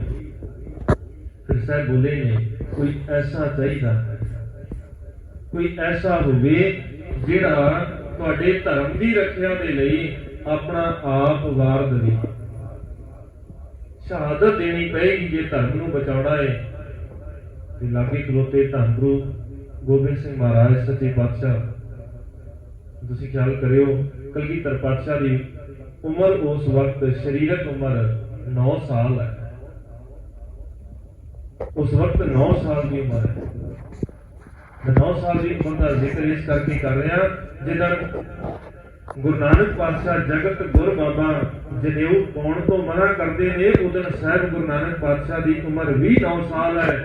ਅੱਜ ਜੇ ਕਲਗੀਧਰ ਪਾਤਸ਼ਾਹ ਬੋਲੇ ਨੇ ਸਤਿਗੁਰੂ ਜੀ ਤੁਹਾਡੇ ਤੋਂ ਉੱਤਮ, ਤੁਹਾਡੇ ਤੋਂ ਸ੍ਰੇਸ਼ਟ ਮਹਾਂਪੁਰਖ ਬ੍ਰਹਮ ਗਿਆਨੀ ਸੰਸਾਰ ਦੇ ਅੰਦਰ ਕੌਣ ਹੈ? ਤੁਹਾਡੇ ਤੋਂ ਉੱਤਮ ਕੋਈ ਦੂਜਾ ਨਹੀਂ ਹੈ। ਤੁਸੀਂ ਆਪ ਇਹਨਾਂ ਦੇ ਉੱਤੇ ਕਿਰਪਾ ਕਰੋ, ਦਇਆ ਦੇ ਘਰ ਦੇ ਵਿੱਚ ਆਵੋ, ਇਹਨਾਂ ਦੇ ਧਰਮ ਦੀ ਰੱਖਿਆ ਕਰੋ। ਇੱਕ ਪਾਸੇ ਉਹੀ ਜੋਤ 9 ਸਾਲ ਦੀ ਉਮਰ ਦੇ ਵਿੱਚ ਕਹਿੰਦੀ ਹੈ ਪੰਡਤ ਹਰਦਿਆਲ ਤੇ ਜਨੇਊ ਨਹੀਂ ਪਾਉਣਾ, ਜੇ ਤੇਰੇ ਕੋਲ ਆ ਜਨੇਊ ਹੈ ਦਇਆ ਕੱਪਾ ਸੰਤੋਖ ਸੂਤ ਜੱਟ ਗੰਢੀ ਸੱਤ ਵੱਟ ਇਹ ਜਨੇਊ ਜੀ ਕਾ ਹੈ ਤਾਂ ਪਾਂਡੇ ਘੱਟ ਇਹ ਹੈਗਾ ਇਹ ਪੰਡਤ ਤੇ ਪਾ ਦੇ, ਨਹੀਂ ਤੇ ਇਹ ਜਿਹੜਾ ਬਾਹਰੀ ਤੌਰ ਤੇ ਤੂੰ ਪਾ ਰਿਹਾ ਹੈ ਇਹ ਨਹੀਂ ਪਾਉਣਾ। ਅੱਜ 9 ਸਾਲ ਦੀ ਉਮਰ ਦੇ ਵਿੱਚ ਉਹੀ ਜੋਤ ਫਿਰ ਕਹਿੰਦੀ ਹੈ ਸਤਿਗੁਰੂ ਧੰਨ ਗੁਰੂ ਤੇਗ ਬਹਾਦਰ ਪਾਤਸ਼ਾਹ ਜੀ, ਗੁਰੂ ਪਿਤਾ ਜੀ ਤੁਹਾਡੇ ਤੋਂ ਇਲਾਵਾ ਸੰਸਾਰ ਦੇ ਅੰਦਰ ਕੋਈ ਮਹਾਂਪੁਰਖ ਹੈਗਾ ਹੀ ਨਹੀਂ ਹੈ ਜਿਹੜਾ ਰੱਖਿਆ ਕਰ ਸਕਦਾ ਹੋਵੇ ਨਾ। ਸਰ ਮੁਸਕਰਾਏ, ਕਹਿਣ ਲੱਗੇ ਇਹ ਤੁਹਾਡੀ ਆਖਰੀ ਪ੍ਰੀਖਿਆ ਸੀ, ਹੁਣ ਤੁਹਾਨੂੰ ਗੁਰਤਾ ਗੱਦੀ ਦੀ ਜ਼ਿੰਮੇਵਾਰੀ ਦਿੱਤੀ ਜਾਵੇਗੀ। 9 ਸਾਲ ਦੀ ਉਮਰ ਦੇ ਵਿੱਚ ਕਲਗੀਧਰ ਪਾਤਸ਼ਾਹ ਨੂੰ ਗੁਰਤਾ ਗੱਦੀ ਦੀ ਜ਼ਿੰਮੇਵਾਰੀ ਮਿਲਦੀ ਹੈ। ਜ਼ਿੰਮੇਵਾਰੀ ਦੀ ਰਸਮ ਨਿਭਾਉਂਦੇ ਨੇ ਬਾਬਾ ਬੁੱਢਾ ਸਾਹਿਬ ਦੀ ਵੰਸ਼ ਦੇ ਵਿੱਚੋਂ ਬਾਬਾ ਰਾਮ ਕੋਇਰ ਜੀ, ਜਿਨ੍ਹਾਂ ਦੀ ਆਪਣੀ ਉਮਰ 13 ਸਾਲ ਹੈ। ਗੁਰੂ ਨਾਨਕ ਦੇ ਘਰ ਨੇ ਉਮਰਾਂ ਨਹੀਂ ਦੇਖੀਆਂ। ਮੈਂ ਅੱਗੇ ਵੀ ਬੇਨਤੀ ਕਰਦਾ, ਗੁਰੂ ਨਾਨਕ ਦਾ ਘਰ ਉਮਰਾਂ ਨਹੀਂ ਦੇਖਦਾ, ਇੱਥੇ ਉਮਰਾਂ ਵਾਲੇ ਸਰੀਰਕ ਉਮਰਾਂ ਦੀ ਕੋਈ ਫਰਕ ਨਹੀਂ ਹੈ। ਕੋਈ ਸਰੀਰਕ ਉਮਰ ਕਰਕੇ 80 ਸਾਲ ਦਾ ਹੋਵੇ, ਕੋਈ ਸਰੀਰਕ ਉਮਰ ਕਰਕੇ 5 ਸਾਲ ਦਾ ਹੋਵੇ, ਇਸ ਗੱਲ ਦੇ ਨਾਲ ਕੋਈ ਫਰਕ ਨਹੀਂ ਹੈ। ਫਰਕ ਉਦੋਂ ਪਏਗਾ ਜਦੋਂ ਤੁਹਾਡੀ ਸੁਰਤ ਦੀ ਉਮਰ ਦੇਖੀ ਜਾਏਗੀ ਕਿ ਸੁਰਤ ਦੀ ਉਮਰ ਕਿੰਨੀ ਹੈ। ਹੋ ਸਕਦਾ ਹੈ ਕਿ 70 ਸਾਲ ਦਾ ਹੋਵੇ ਸਰੀਰਕ ਤੌਰ ਦੇ ਉੱਤੇ ਤੇ ਉਹਦੀ ਸੁਰਤ ਦੀ ਉਮਰ 5 ਸਾਲ ਦੇ ਬੱਚੇ ਵਰਗੀ ਹੋਵੇ, ਤੇ ਕੋਈ 5 ਸਾਲ ਦਾ ਬੱਚਾ ਹੋਵੇ ਸਰੀਰਕ ਉਮਰ ਉਹਦੀ 5 ਸਾਲ ਦੀ ਹੋਵੇ ਤੇ ਕੋਈ ਕਹਿ ਜਾਵੇ ਇਹ ਬੱਚਾ ਨਹੀਂ, ਇਹ ਤੇ ਬਾਬਾ ਫਤਿਹ ਸਿੰਘ ਹੈ। ਸੁਰਤ ਕਰਕੇ ਬਾਬਾ ਹੋ ਗਿਆ, ਅਸੀਂ ਬਾਬਾ ਉਹਨੂੰ ਕਹਿੰਦੇ ਜਿਹੜਾ ਵੱਡਾ ਹੋਵੇ, ਬਜ਼ੁਰਗ ਹੋਵੇ। ਇੱਕ 70 ਸਾਲ ਦਾ ਮੱਤਹੀਣ ਹੋ ਗਿਆ, ਇੱਕ 5 ਸਾਲ ਦਾ ਬਾਬਾ ਹੋ ਗਿਆ, ਬਜ਼ੁਰਗੀ ਵਾਲੀ ਉਮਰ ਤੇ ਚਲਾ ਗਿਆ। ਉਹਦਾ ਕਾਰਨ ਸੀ ਸੁਰਤ ਜਿਨ੍ਹਾਂ ਦੀ ਟਿਕੀ ਹੋਈ ਹੈ। ਜਦੋਂ ਲੋਕ ਕਹਿ ਜਾਂਦੇ ਨੇ ਕਿ ਇਹ ਸਾਡੀ ਉਮਰ ਹੋ ਗਈ ਜੀ, ਅਸੀਂ ਸਾਲ ਹੁਣ ਸਰੀਰ ਕੰਮ ਨਹੀਂ ਕਰਦੇ, ਬਾਬਾ ਕਿਰਪਾ ਕਰੇ ਗੁਰੂ ਨਾਨਕ ਪਾਤਸ਼ਾਹ ਜੀ ਦੇ ਉੱਤੇ ਰਹਿਮਤ ਦਾ ਹੱਥ ਧਰ ਦੇਣ, ਉਹ 80 ਸਾਲਾਂ ਦੀ ਉਮਰ ਦੇ ਵਿੱਚ ਖੰਡਾ ਵੀ ਚੁੱਕ ਸਕਦਾ। ਇਹ ਤਾਂ ਗੁਰੂ ਦੀ ਰਹਿਮਤ ਹੈ, ਇਹ ਤਾਂ ਗੁਰੂ ਦੀ ਦਇਆ ਹੈ। ਉਹ 100 ਸਾਲ ਦੀ ਉਮਰ ਹੋ ਜਾਏ ਉਦੋਂ ਆਪ ਉੱਠ ਕਰਕੇ ਸਾਰੇ ਕਾਰਜ ਕਰੇ। 100 ਸਾਲ ਦੀ ਉਮਰ ਦੇ ਵਿੱਚ ਆਪ ਗਾਵਾਂ ਮੱਝਾਂ ਤੁਰਿਆ ਫਿਰੇ। ਬਾਬਾ ਬੁੱਢਾ ਸਾਹਿਬ ਇਹਦੀ ਸਰੀਰਕ ਉਮਰਾਂ ਦਾ ਕੋਈ ਲਿਹਾਜ਼ ਨਹੀਂ ਹੈ। ਕਿਤੇ ਸੁਰਤ ਦੀ ਉਮਰ ਦੀ ਗੱਲ ਹੈ ਵੀ ਕਿਹਦੀ ਸੁਰਤ ਕਿੰਨੀ ਉੱਚੀ ਹੋਈ। ਇਹ ਤਾਂ ਫਿਰ ਜੋਤ ਹੈ ਗੁਰੂ ਦੀ। ਉਸ ਅਗੰਮੀ ਜੋਤ ਦੇ ਅੰਦਰੋਂ ਬੋਲ ਇਹ ਨਿਕਲੇ ਨੇ, ਸਤਿਗੁਰੂ ਜੀ ਹੁਣ ਤੁਸੀਂ ਕਿਰਪਾ ਕਰੋ। ਤੇ ਕਲਗੀਧਰ ਪਾਤਸ਼ਾਹ ਦੇ ਇਹ ਬੋਲ ਸੁਣ ਕਰਕੇ ਗੁਰੂ ਤੇਗ ਬਹਾਦਰ ਪਾਤਸ਼ਾਹ ਨੇ ਹੁਣ ਗੁਰਤਾ ਗੱਦੀ ਦੀ ਜ਼ਿੰਮੇਵਾਰੀ ਦੀ ਰਸਮ ਜਿਹੜੀ ਹੈ ਉਹ ਕਲਗੀਧਰ ਪਾਤਸ਼ਾਹ ਨੂੰ ਦੇਣੀ। ਸਾਹਿਬ ਨੂੰ ਗੁਰਤਾ ਗੱਦੀ ਦੀ ਜ਼ਿੰਮੇਵਾਰੀ ਦਿੱਤੀ। ਬਾਬਾ ਰਾਮ ਕੋਇਰ ਜੀ ਨੇ ਸਾਰੀ ਦੀ ਸਾਰੀ ਜਿਹੜੀ ਰਸਮ ਹੈ ਗੁਰਤਾ ਗੱਦੀ ਦੀ ਉਹ ਨਿਭਾਈ ਹੈ। ਤੇ ਸਾਹਿਬ ਨੇ ਸਾਰਿਆਂ ਨੂੰ ਸੰਬੋਧਨ ਕਰਦਿਆਂ ਇਹ ਗੱਲ ਕਹੀ ਵੀ ਅੱਜ ਤੋਂ ਮੇਰਾ ਰੂਪ ਬਾਲ ਗੋਬਿੰਦ ਰਾਏ ਨੂੰ ਹੈ। ਸਾਹਿਬ ਦੇ ਬੋਲੇ ਤੇ ਮਾਲਕ ਨੇ ਕਲਗੀਧਰ ਪਾਤਸ਼ਾਹ ਨੂੰ ਗੁਰਤਾ ਦੀ ਜ਼ਿੰਮੇਵਾਰੀ ਦਿੱਤੀ ਹੈ। ਸੰਗਤ ਨੂੰ ਆਖਰੀ ਫਤਿਹ ਬੁਲਾ ਕਰਕੇ ਸੰਗਤ ਨੇ ਨਮਸਕਾਰਾਂ ਕੀਤੀਆਂ ਨੇ। ਸਤਿਗੁਰੂ ਆਪ ਚਾਹੁੰਦੇ ਤੇ ਸਾਹਿਬ ਦੇ ਨਾਲ ਭਾਈ ਮਤੀ ਦਾਸ, ਭਾਈ ਸਤੀ ਦਾਸ, ਭਾਈ ਦਿਆਲਾ ਜੀ, ਭਾਈ ਗੁਰਦਿੱਤਾ ਜੀ ਤੇ ਭਾਈ ਜੈਤਾ ਜੀ, ਪੰਜ ਸਿੱਖ ਨੇ। ਇਹ ਪੰਜੇ ਸਿੱਖ ਸਾਹਿਬ ਦੇ ਨਾਲ ਚੱਲਦੇ ਨੇ। ਜਾਂਦਿਆਂ ਹੋਇਆਂ ਪਹਿਲੀ ਗ੍ਰਿਫਤਾਰੀ ਰੋਪੜ ਦੇ ਲਾਗੇ ਮਲਕਪੁਰ ਦੀ। ਜਦ ਇਹ ਕਹਿ ਲਈਏ ਗ੍ਰਿਫਤਾਰੀ ਨਹੀਂ ਸੀ, ਉਹ ਸਿਰਫ ਇੱਕ ਡਰਾਵਾ ਸੀ, ਚੇਤਾਵਨੀ ਸੀ। ਉਸ ਤੋਂ ਬਾਅਦ ਸਤਿਗੁਰੂ ਉੱਥੋਂ ਚੱਲਦੇ ਨੇ ਤੇ ਚੱਲਦਿਆਂ ਚੱਲਦਿਆਂ ਆਗਰੇ ਪਹੁੰਚਦੇ। ਆਗਰੇ ਜਾ ਕਰਕੇ ਉੱਥੋਂ ਫੇਰ ਗ੍ਰਿਫਤਾਰੀ ਹੁੰਦੀ ਹੈ। ਹਾਲਾਂਕਿ ਪਹਿਲਾਂ ਵੀ ਇੱਕ ਦੋ ਵਾਰ ਰਸਤੇ ਦੇ ਵਿੱਚ ਉਹਨਾਂ ਨੂੰ ਸਿਪਾਹੀ ਮਿਲਦੇ ਨੇ, ਪਰ ਸਾਹਿਬ ਪੜਾਅ ਕਰਦਿਆਂ ਅਖੀਰ ਆਗਰੇ ਪਹੁੰਚਦੇ ਨੇ। ਆਗਰੇ ਉੱਥੇ ਫੇਰ ਗ੍ਰਿਫਤਾਰੀ ਹੁੰਦੀ ਹੈ ਸਾਹਿਬ ਦੀ। ਤੇ ਜਦੋਂ ਸਤਿਗੁਰੂ ਉੱਥੇ ਗ੍ਰਿਫਤਾਰ ਹੁੰਦੇ ਨੇ, ਨਾਲ ਉਸ ਤੋਂ ਪਹਿਲਾਂ ਹੀ ਸਾਹਿਬ ਨੇ ਗੱਲ ਕਹਿ ਦਿੱਤੀ ਸੀ ਬਾਬਾ ਗੁਰਦਿੱਤਾ ਜੀ ਤੇ ਭਾਈ ਜੀਵਨ ਸਿੰਘ ਜੀ। ਇਹ ਭਾਈ ਗੁਰਦਿੱਤਾ ਜੀ ਨੇ, ਇੱਕ ਬਾਬਾ ਗੁਰਦਿੱਤਾ ਜੀ ਨੇ ਜਿਹੜੇ ਧੰਨ ਗੁਰੂ ਹਰਿਰਾਏ ਪਾਤਸ਼ਾਹ ਜੀ ਦੇ ਪਿਤਾ ਜੀ ਨੇ, ਧੰਨ ਗੁਰੂ ਹਰਗੋਬਿੰਦ ਪਾਤਸ਼ਾਹ ਜੀ ਦੇ ਪੁੱਤਰ ਇਹ ਭਾਈ ਗੁਰਦਿੱਤਾ ਜੀ ਨੇ, ਤੇ ਨਾਲ ਨੇ ਭਾਈ ਜੀਵਨ ਸਿੰਘ ਜੀ, ਭਾਈ ਜੱਤਾ ਜੀ, ਜਿਨ੍ਹਾਂ ਨੂੰ ਸਾਹਿਬ ਪਹਿਲੋਂ ਕਹਿ ਦਿੰਦੇ ਨੇ ਤੁਸੀਂ ਪਾਸੇ ਰਹਿਣਾ, ਤੁਸੀਂ ਨਾਲ ਨਹੀਂ ਰਹਿਣਾ ਸਾਡੇ, ਤਾਂ ਕਿ ਤੁਸੀਂ ਖਬਰ ਪਹੁੰਚਾ ਸਕੋ ਸਮੇਂ ਦੇ ਉੱਤੇ ਅਨੰਦਪੁਰ ਸਾਹਿਬ ਕੀ ਵਾਪਰਦਾ ਕੀ ਹੈ ਰਸਤੇ ਦੇ ਵਿੱਚ। ਜੇ ਲੋੜ ਪਏਗੀ ਤੇ ਅਸੀਂ ਤੁਹਾਨੂੰ ਕੋਲ ਬੁਲਾ ਲਵਾਂਗੇ। ਵੈਸੇ ਤੁਸੀਂ ਸਾਡੇ ਤੋਂ ਪਾਸੇ ਰਹਿਣਾ ਹੈ, ਆਮ ਲੋਕਾਂ ਦੇ ਵਿੱਚ ਮਿਲ ਕੇ ਰਹਿਣਾ। ਤੇ ਉੱਥੋਂ ਗ੍ਰਿਫਤਾਰੀ ਹੁੰਦੀ ਹੈ ਸਾਹਿਬ ਦੇ ਨਾਲ ਭਾਈ ਮਤੀ ਦਾਸ, ਭਾਈ ਸਤੀ ਦਾਸ ਜੀ ਤੇ ਭਾਈ ਦਿਆਲਾ ਜੀ। ਭਾਈ ਮਤੀ ਦਾਸ ਤੇ ਭਾਈ ਸਤੀ ਦਾਸ ਜੀ ਦੋਵੇਂ ਭਰਾ ਨੇ। ਭਾਈ ਦਿਆਲਾ ਜੀ ਭਾਈ ਮਨੀ ਸਿੰਘ ਜੀ ਦੇ ਸਕੇ ਭਰਾ। ਤੇ ਸਾਹਿਬ ਦੀ ਗ੍ਰਿਫਤਾਰੀ ਦੇ ਨਾਲ ਇਹਨਾਂ ਤਿੰਨਾਂ ਸਿੱਖਾਂ ਨੂੰ ਗ੍ਰਿਫਤਾਰ ਕਰਕੇ ਅਖੀਰ ਦਿੱਲੀ ਲਿਆਂਦਾ ਜਾਂਦਾ। ਤੇ ਮੈਂ ਬੇਨਤੀ ਕਰਦੇ ਹਾਂ ਕਿ ਇਹ ਹਮੇਸ਼ਾ ਚੇਤਾ ਰੱਖਿਆ ਜੇ ਜਿਹੜਾ ਗ੍ਰਿਫਤਾਰ ਕਰਦਾ ਹੈ, ਭਾਵੇਂ ਕਿਸੇ ਸਿੱਖ ਨੂੰ ਗ੍ਰਿਫਤਾਰ ਕਰੇ, ਭਾਵੇਂ ਕਿਸੇ ਗੁਰੂ ਸਾਹਿਬ ਨੂੰ ਗ੍ਰਿਫਤਾਰ ਕਰਦਾ ਹੈ, ਭਾਵੇਂ ਸਾਹਿਬਜ਼ਾਦਿਆਂ ਨੂੰ ਗ੍ਰਿਫਤਾਰ ਕਰੇ, ਉਹਨਾਂ ਦਾ ਪਹਿਲਾ ਮਨੋਰਥ ਹੀ ਹੁੰਦਾ ਹੈ ਗ੍ਰਿਫਤਾਰ ਕਰਨ ਵਾਲੇ ਦਾ ਕਿ ਮੈਂ ਇਹਨਾਂ ਨੂੰ ਇਸਲਾਮ ਦੇ ਵਿੱਚ ਲੈ ਜਾਵਾਂ। ਪਹਿਲਾਂ ਉਹ ਆਪ ਯਤਨ ਕਰਦਾ ਹੈ। ਉਹਦਾ ਵੱਡਾ ਕਾਰਨ ਹੈ ਕਿ ਜੇ ਮੈਂ ਮਨਾ ਲਿਆ ਫਿਰ ਸੌਖਾ ਹੋ ਜਾਣਾ ਹੈ, ਫਿਰ ਸੰਸਾਰ ਦੇ ਅੰਦਰ ਮੇਰਾ ਨਾਮਣਾ ਬਣ ਜਾਣਾ ਹੈ ਕਿ ਮੈਂ ਫਲਾਣੇ ਸਿੱਖ ਨੂੰ, ਫਲਾਣੇ ਗੁਰੂ ਸਾਹਿਬ ਨੂੰ, ਜਿਹੜੇ ਕਹਿੰਦੇ ਸਨ ਅਸੀਂ ਧਰਮ ਨਹੀਂ ਤਿਆਗਦੇ, ਉਹਨੂੰ ਧਰਮ ਤਿਆਗ ਕਰਕੇ ਤੇ ਇਸਲਾਮ ਦੇ ਵਿੱਚ ਲੈ। ਤੇ ਦੂਜੀ ਵੱਡੀ ਗੱਲ ਇਹ ਹੋ ਜਾਣੀ ਹੈ, ਬਾਦਸ਼ਾਹ ਨੇ ਖੁਸ਼ ਹੋ ਜਾਣਾ ਹੈ ਤੇ ਮੈਨੂੰ ਜਗੀਰਾ ਮਿਲ ਜਾਣਾ, ਮੈਨੂੰ ਵੱਡੇ ਅਹੁਦੇ ਮਿਲ ਜਾਣੇ ਨੇ। ਇਹ ਹਰੇਕ ਵਕਤ ਜਦੋਂ ਵੀ ਕਿਸੇ ਸਿੱਖ ਦੀ ਜਾਂ ਗੁਰੂ ਸਾਹਿਬ ਦੀ ਸ਼ਹਾਦਤ ਹੁੰਦੀ ਹੈ, ਗ੍ਰਿਫਤਾਰ ਕਰਨ ਵਾਲਾ ਇਹ ਪਹਿਲੋਂ ਯਤਨ ਕਰਦਾ, ਪਹਿਲਾ ਉਹਦਾ ਕਰਮ ਇਹ ਹੁੰਦਾ ਹੈ। ਤੇ ਸਾਹਿਬ ਨੂੰ ਹੀ ਸਾਰਾ ਯਤਨ ਕੀਤਾ ਜਿਹੜੇ ਸਿਪਾਹੀਆਂ ਨੇ ਕੈਦ ਕੀਤਾ ਸੀ। ਉਸ ਤੋਂ ਚੱਲਦਿਆਂ ਹੋਇਆ ਜਦੋਂ ਸਾਹਿਬ ਨੇ ਉਹਨਾਂ ਦੀ ਗੱਲ ਨਾ ਮੰਨੀ, ਬਹੁਤੇ ਦਿਨ ਰੋਕ ਵੀ ਨਹੀਂ ਸਕਦੇ। ਸੁਨੇਹਾ ਪਹੁੰਚ ਗਿਆ ਸੀ ਔਰੰਗਜ਼ੇਬ ਦੇ ਕੋਲ ਕਿ ਗੁਰੂ ਤੇਗ ਬਹਾਦਰ ਪਾਤਸ਼ਾਹ ਤੇ ਉਹਨਾਂ ਦੇ 3 ਸਿੱਖਾਂ ਨੂੰ ਅਸੀਂ ਕੈਦ ਕਰ ਲਿਆ ਹੈ। ਦਿੱਲੀ ਪਹੁੰਚ ਕਰਕੇ ਹੁਣ ਔਰੰਗਜ਼ੇਬ ਤੇ ਕਾਜ਼ੀ ਜਿਹੜਾ ਹੈ ਵਾਜ਼ਿਬ ਅਲੀ, ਉਹ ਸਾਹਿਬ ਨੂੰ ਇਹ ਗੱਲ ਸਮਝਾਉਂਦੇ। ਸਿਆਣੇ ਨੇ ਨਾ, ਆਪਣੇ ਆਪ ਨੂੰ ਲੱਗਦਾ ਉਹਨਾਂ ਨੂੰ ਕਿ ਅਸੀਂ ਸਿਆਣੇ ਆ। ਪਹਿਲੀ ਗੱਲ ਹੀ ਇਹ ਸਮਝਾਈ ਜਾਂਦੀ ਹੈ, ਦੇਖੋ ਜੀ ਆਪਾਂ ਇੱਕੋ ਜਿਹੇ ਹਾਂ, ਆਪਣੇ ਤੇ ਤੁਹਾਡੇ ਧਰਮ ਦਾ ਜਿਹੜਾ, ਸਾਡੇ ਤੇ ਤੁਹਾਡੇ ਧਰਮ ਦਾ ਸਿਧਾਂਤ ਲਗਭਗ ਇੱਕੋ ਜਿਹਾ। ਸਭ ਕਹਿੰਦੇ ਉਹ ਕਿੱਦਾਂ? ਕਹਿੰਦੇ ਦੇਖੋ ਜੀ ਤੁਸੀਂ ਇੱਕ ਰੱਬ ਨੂੰ ਮੰਨਦੇ ਹੋ, ਅਸੀਂ ਵੀ ਇੱਕੋ ਰੱਬ ਨੂੰ ਮੰਨਦੇ ਹਾਂ।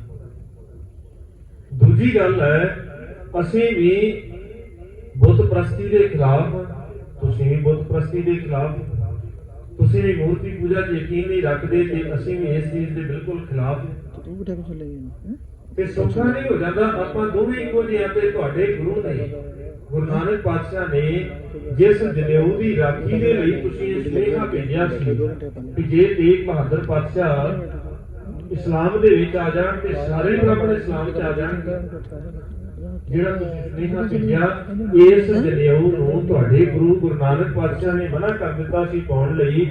ਅੱਜ ਤੁਸੀਂ ਫਿਰ ਇਦਾਂ ਕਿਉਂ ਕਰ ਰਹੇ ਹੋ? ਇਸ ਕਰਕੇ ਤੁਹਾਡਾ ਬਣਦਾ ਨਹੀਂ ਹੈ। ਸਾਡਾ ਅਜੇ ਤੁਹਾਡੇ ਨਾਲ ਕੋਈ ਇਸ ਵਕਤ ਰੌਲਾ ਨਹੀਂ ਹੈ, ਤੁਸੀਂ ਵਾਪਸ ਚਲੇ ਜਾਓ। ਅਸੀਂ ਇਹਨਾਂ ਦੇ ਨਾਲ ਗੱਲ ਕਰਨੀ ਹੈ, ਅਸੀਂ ਇਹਨਾਂ ਨੂੰ ਇਸਲਾਮ 'ਚ ਲੈ ਕੇ ਆਉਣਾ ਹੈ, ਤੁਸੀਂ ਐਵੇਂ ਵਿੱਚ ਨਾ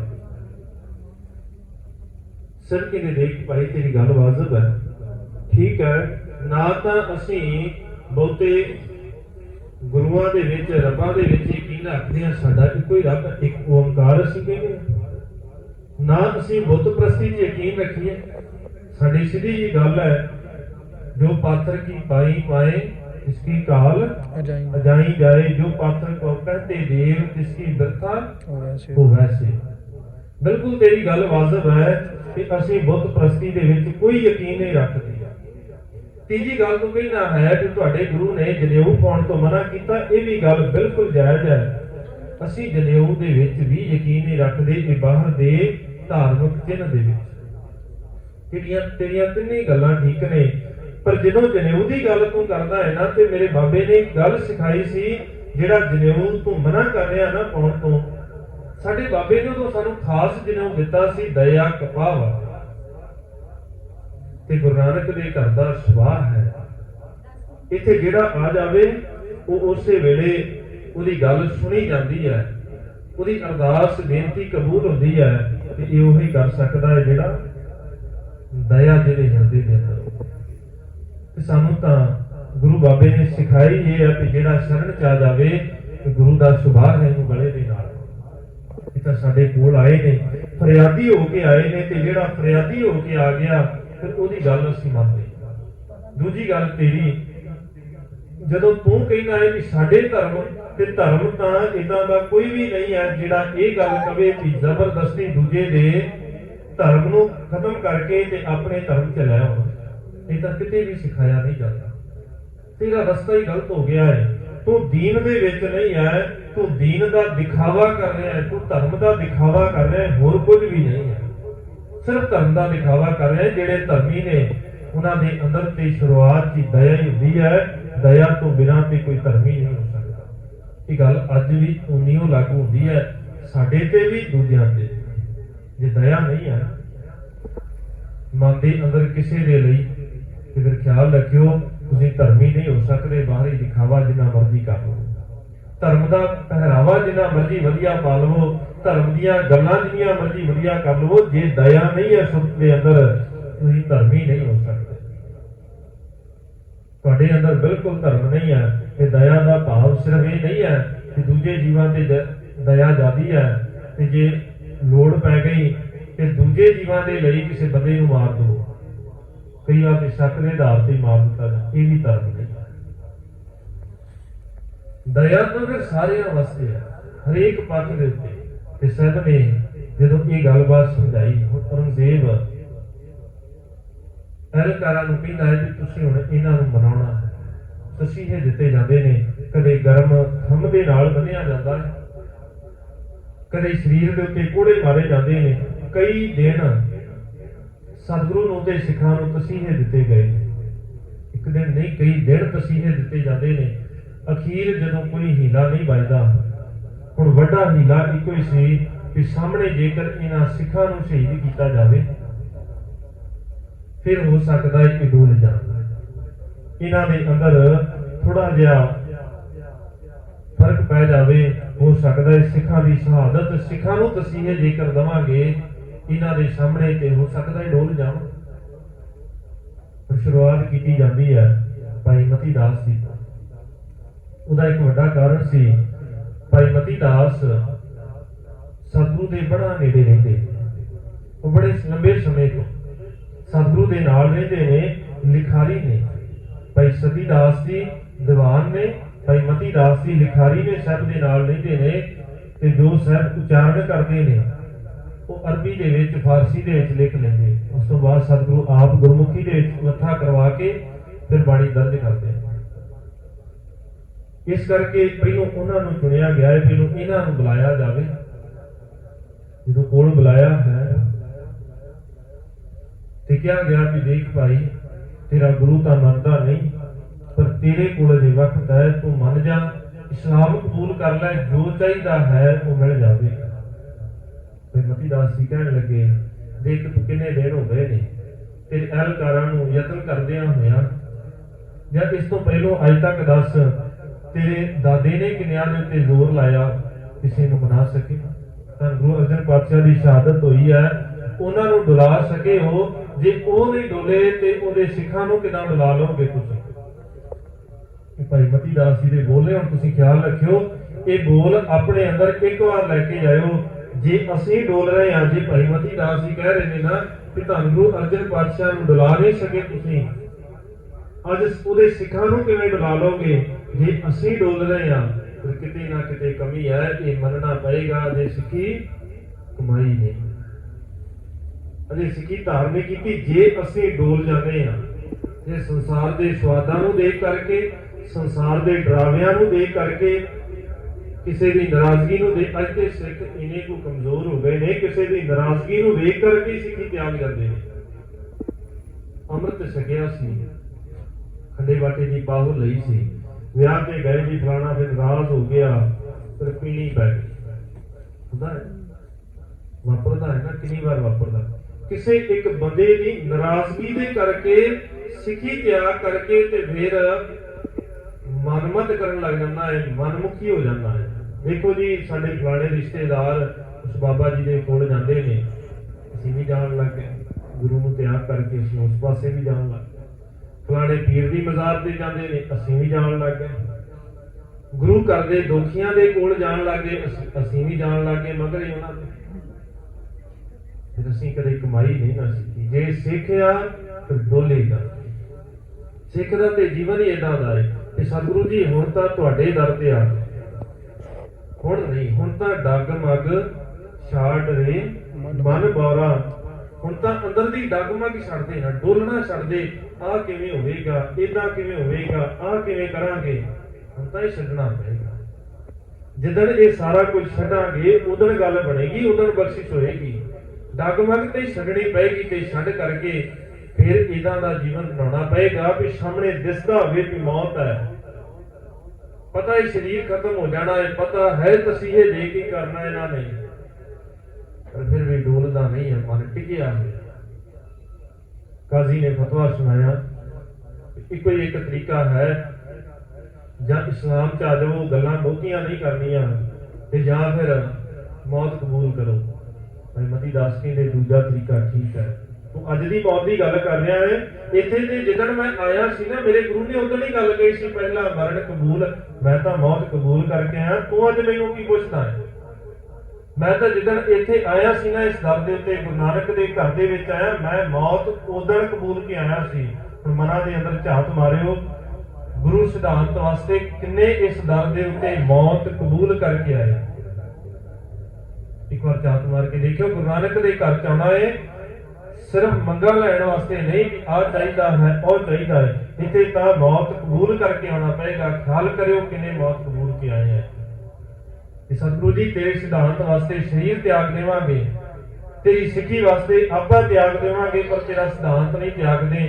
ਖਿਆਲ ਕਰਿਓ ਮੇਰੇ ਸਣੇ ਕਿੰਨੇ ਆਏ ਆ ਇੱਥੇ ਜਿਹੜੇ ਇਹ ਗੱਲ ਸਵੀਕਾਰ ਕੇ ਆਏ ਆ ਕਿ ਸਤਿਗੁਰੂ ਲੋੜ ਪੈ ਗਈ ਸਿਧਾਂਤ ਦੇ ਲਈ ਸਰੀਰ ਤਿਆਗ ਦੇਵਾਂ। ਕਿੰਨਿਆਂ ਨੇ ਮੰਨਿਆ ਹੋਇਆ? ਮਨਾਂ ਦੇ ਅੰਦਰ ਆਪਣੇ ਝਾਤ ਮਾਰ ਕੇ ਦੇਖਿਆ। ਭਾਈ ਮਤੀ ਦਾਸ ਨੇ ਜਵਾਬ ਦਿੱਤਾ, ਕਹਿਣ ਲੱਗੇ ਭਲਿਆ ਇਹ ਪਹਿਲੋਂ ਤੋਂ ਕਰਕੇ ਆਏ ਅਸੀਂ, ਤੈਨੂੰ ਬਹੁਤਾ ਸਮਾਂ ਗਵਾਉਣ ਦੀ ਲੋੜ ਨਹੀਂ ਹੈ, ਤੂੰ ਆਪਣਾ ਕੰਮ ਸ਼ੁਰੂ ਕਰ ਜਿਹੜਾ ਕਰਨਾ। ਦੋ ਤਖਤੇ ਮੰਗਵਾਏ ਨੇ, ਭਾਈ ਮਤੀ ਦਾਸ ਜੀ ਨੂੰ ਬੰਨਿਆ ਗਿਆ ਹੈ ਤੇ ਨਾਲ ਇਹ ਸੁਨੇਹਾ ਲਾਇਆ, ਫਤਵਾ ਸੁਣਾ ਦਿੱਤਾ ਹੈ ਵੀ ਆਰੇ ਦੇ ਨਾਲ ਤੁਹਾਨੂੰ ਦੋ ਹਿੱਸਿਆਂ ਦੇ ਵਿੱਚ ਹੀ ਦਿੱਤਾ ਜਾਵੇਗਾ। ਆਰਾ ਰੱਖਿਆ ਹੈ ਸਿਰ ਦੇ ਉੱਤੇ। ਭਾਈ ਮਤੀ ਦਾਸ ਕਹਿਣ ਲੱਗੇ ਕਿ ਠੀਕ ਹੈ, ਤੂੰ ਆਪਣਾ ਕੰਮ ਸ਼ੁਰੂ ਕਰ, ਮੈਂ ਆਪਣਾ ਕਰਨਾ। ਭਾਈ ਮਤੀ ਦਾਸ ਜੀ ਨੇ ਜਪਜੀ ਸਾਹਿਬ ਦਾ ਪਾਠ ਸ਼ੁਰੂ ਕੀਤਾ। ਸਿੱਖਾ ਤੇਰਾ ਬੜਾ ਗੂੜਾ ਨਾਤਾ ਹੈ ਬਾਣੀ ਦੇ ਨਾਲ, ਤੇਰੀ ਸ਼ੁਰੂਆਤ ਵੀ ਬਾਣੀ ਦੇ ਨਾਲ ਹੁੰਦੀ ਹੈ, ਤੇਰਾ ਅਖੀਰਲਾ ਵਕਤ ਵੀ ਬਾਣੀ ਦੇ ਨਾਲ ਗੁਜ਼ਰੇ।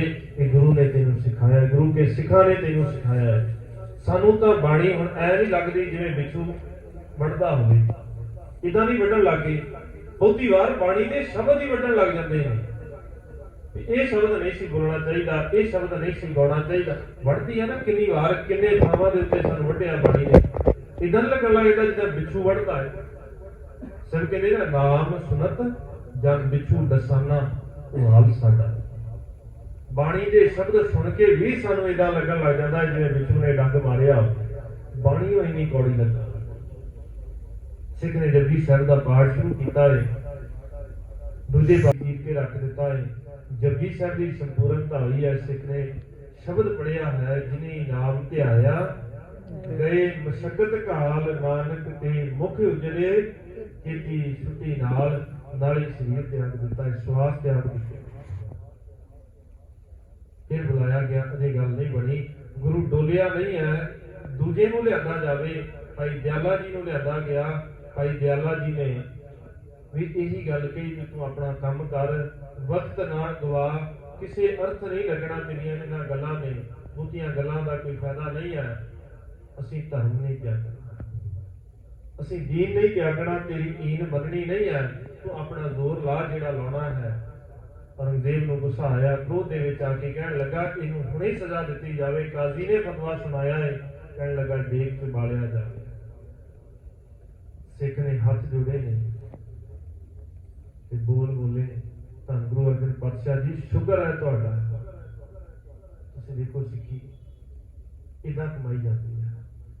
ਸਿੱਖ ਨੂੰ ਫਤਵਾ ਸੁਣਾਇਆ ਹੈ ਸ਼ਹੀਦ ਹੋਣ ਵਾਸਤੇ, ਦੇਗ ਦੇ ਵਿੱਚ ਉਬਾਲਾ ਦੇਣ ਵਾਸਤੇ, ਤੇ ਸਿੱਖ ਕਹਿੰਦਾ ਹੈ ਧੰਨ ਗੁਰੂ ਅਰਜਨ ਪਾਤਸ਼ਾਹ ਜੀ, ਸ਼ੁਕਰ ਹੈ ਤੁਹਾਡਾ, ਤੁਸੀਂ ਆਪਣੇ ਵਾਲਾ ਤਰੀਕਾ ਚੁਣ ਕੇ ਮੈਨੂੰ ਦਿੱਤਾ। ਕਦੇ ਇਹਨਾਂ ਜ਼ਾਲਮਾਂ ਨੇ ਤੁਹਾਨੂੰ ਦੇਗ ਚ ਵਾਲਿਆ ਸੀ, ਤੁਸੀਂ ਕਿਰਪਾ ਕੀਤੀ ਹੈ, ਮੈਨੂੰ ਵੀ ਉਸੇ ਤਰੀਕੇ ਦੇ ਨਾਲ ਤੁਹਾਡੇ ਚਰਨਾਂ ਚ ਵਿਰਾਜਣ ਦਾ ਮੌਕਾ ਮਿਲਿਆ। ਸਿੱਖ ਕਹਿੰਦਾ ਦੇਰ ਨਾ ਲਾਓ।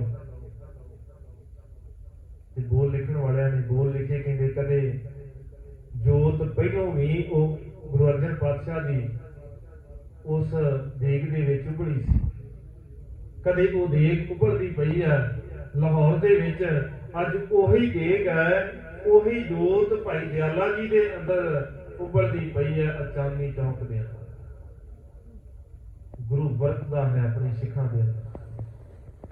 ਬਸ ਸਿੱਖ ਹੋਵੇ, ਭਾਵਨਾ ਵਾਲਾ ਹੋਵੇ। ਗੁਰੂ ਤਾਂ ਸਿੱਖਾਂ ਦੇ ਅੰਦਰ ਵਰਤਦਾ ਹੈ। ਗੁਰੂ ਦੇ ਨਾਲ ਜਿਨ੍ਹਾਂ ਨੇ ਸਾਂਝ ਬਣਾ ਲਈ, ਨੇੜਤਾ ਬਣਾ ਲਈ, ਗੁਰੂ ਤਾਂ ਇੱਕ ਪਲ ਉਹਨਾਂ ਤੋਂ ਦੂਰ ਨਹੀਂ ਹੁੰਦਾ। ਬਸ ਕੋਈ ਅਰਦਾਸ ਕਰਨ ਵਾਲਾ ਹੋਵੇ, ਕੋਈ ਮੰਨਣ ਵਾਲਾ ਹੋਵੇ, ਕੋਈ ਭਾਵਨਾ ਵਾਲਾ ਹੋਵੇ ਤੇ ਗੁਰੂ ਦੇ ਕੋਲ ਅਰਦਾਸ ਕਰੇ ਕਿ ਸਤਿਗੁਰੂ ਜੀ ਤੁਹਾਡੇ ਚਰਨਾਂ ਤੋਂ ਬਿਨਾਂ ਤੇ ਜਿਉਣਾ ਹੀ ਹੈ, ਤੁਹਾਡੇ ਚਰਨਾਂ ਤੋਂ ਬਿਨਾਂ, ਤੁਹਾਡੇ ਸ਼ਬਦ ਤੋਂ ਬਿਨਾਂ, ਤੁਹਾਡੀ ਬਾਣੀ ਤੋਂ ਬਿਨਾਂ ਜਿਉਣਾ ਹੀ ਏਦਾਂ ਹੈ ਜਿਵੇਂ ਕਲਯੁਗ ਦੇ ਵਿੱਚ ਜੀਵਨ ਬਤੀਤ ਹੋ ਗਿਆ। ਭਾਈ ਦਿਆਲਾ ਜੀ ਦੇਗ ਦੇ ਵਿੱਚ ਬੈਠਦੇ ਨੇ, ਅੱਗ ਬਾਲੀ ਜਾਂਦੀ ਹੈ। ਸਿੱਖ ਨੇ ਫਿਰ ਜਪਜੀ ਸਾਹਿਬ ਦਾ ਪਾਠ ਸ਼ੁਰੂ ਕੀਤਾ। ਖਿਆਲ ਕਰੇ ਕਿੰਨੇ ਕਿਹਾ ਸੀ ਜਿਨ੍ਹਾਂ ਨੇ ਅੱਜ ਹਾਜ਼ਰੀ ਲਵਾਈ ਹੈ ਜਪਜੀ ਸਾਹਿਬ ਦਾ ਪਾਠ ਕਰਕੇ। ਮੈਂ ਬੇਨਤੀ ਕਰਦਾ ਹੁੰਦਾ, ਜਦੋਂ ਕਦੇ ਚਾਂਦਨੀ ਚੌਕ ਜਾਈਏ, ਕਦੇ ਉਸ ਥਾਂ ਤੇ ਜਾਈਏ ਜਿੱਥੇ ਸ਼ਹਾਦਤ ਹੋਈ ਹੈ, ਸਿਰਫ ਉਸ ਥਾਂ ਤੇ ਨਹੀਂ, ਜਿੱਥੇ ਵੀ ਜਾਈਏ, ਜਦੋਂ ਗੁਰੂ ਘਰ ਜਾਂਦੇ ਹਾਂ ਤੇ ਘੱਟੋ ਘੱਟ ਇੱਕ ਜਪਜੀ ਸਾਹਿਬ ਦੀ ਹਾਜ਼ਰੀ ਜ਼ਰੂਰ ਲਵਾਇਆ ਕਰੇ। ਐਵੇਂ ਆ ਕੇ ਦੌੜ ਨਾ ਜਾਇਆ।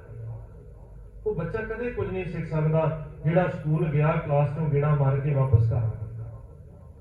ਸਾਨੂੰ ਇਦਾਂ ਕਿਉਂ ਭੁਲੇਖਾ ਪੈ ਗਿਆ ਵੀ ਗੁਰੂ ਦੇ ਕੋਲ ਆਉਣਾ ਹੈ, ਆ ਕੇ ਮੱਥਾ ਟੇਕਿਆ ਤੇ ਵਾਪਸ ਚਲੇ ਗਏ, ਕੰਮ ਹੋ ਗਿਆ। ਕਿਹਨੇ ਭੁਲੇਖਾ ਪਾ ਦਿੱਤਾ ਸਾਨੂੰ?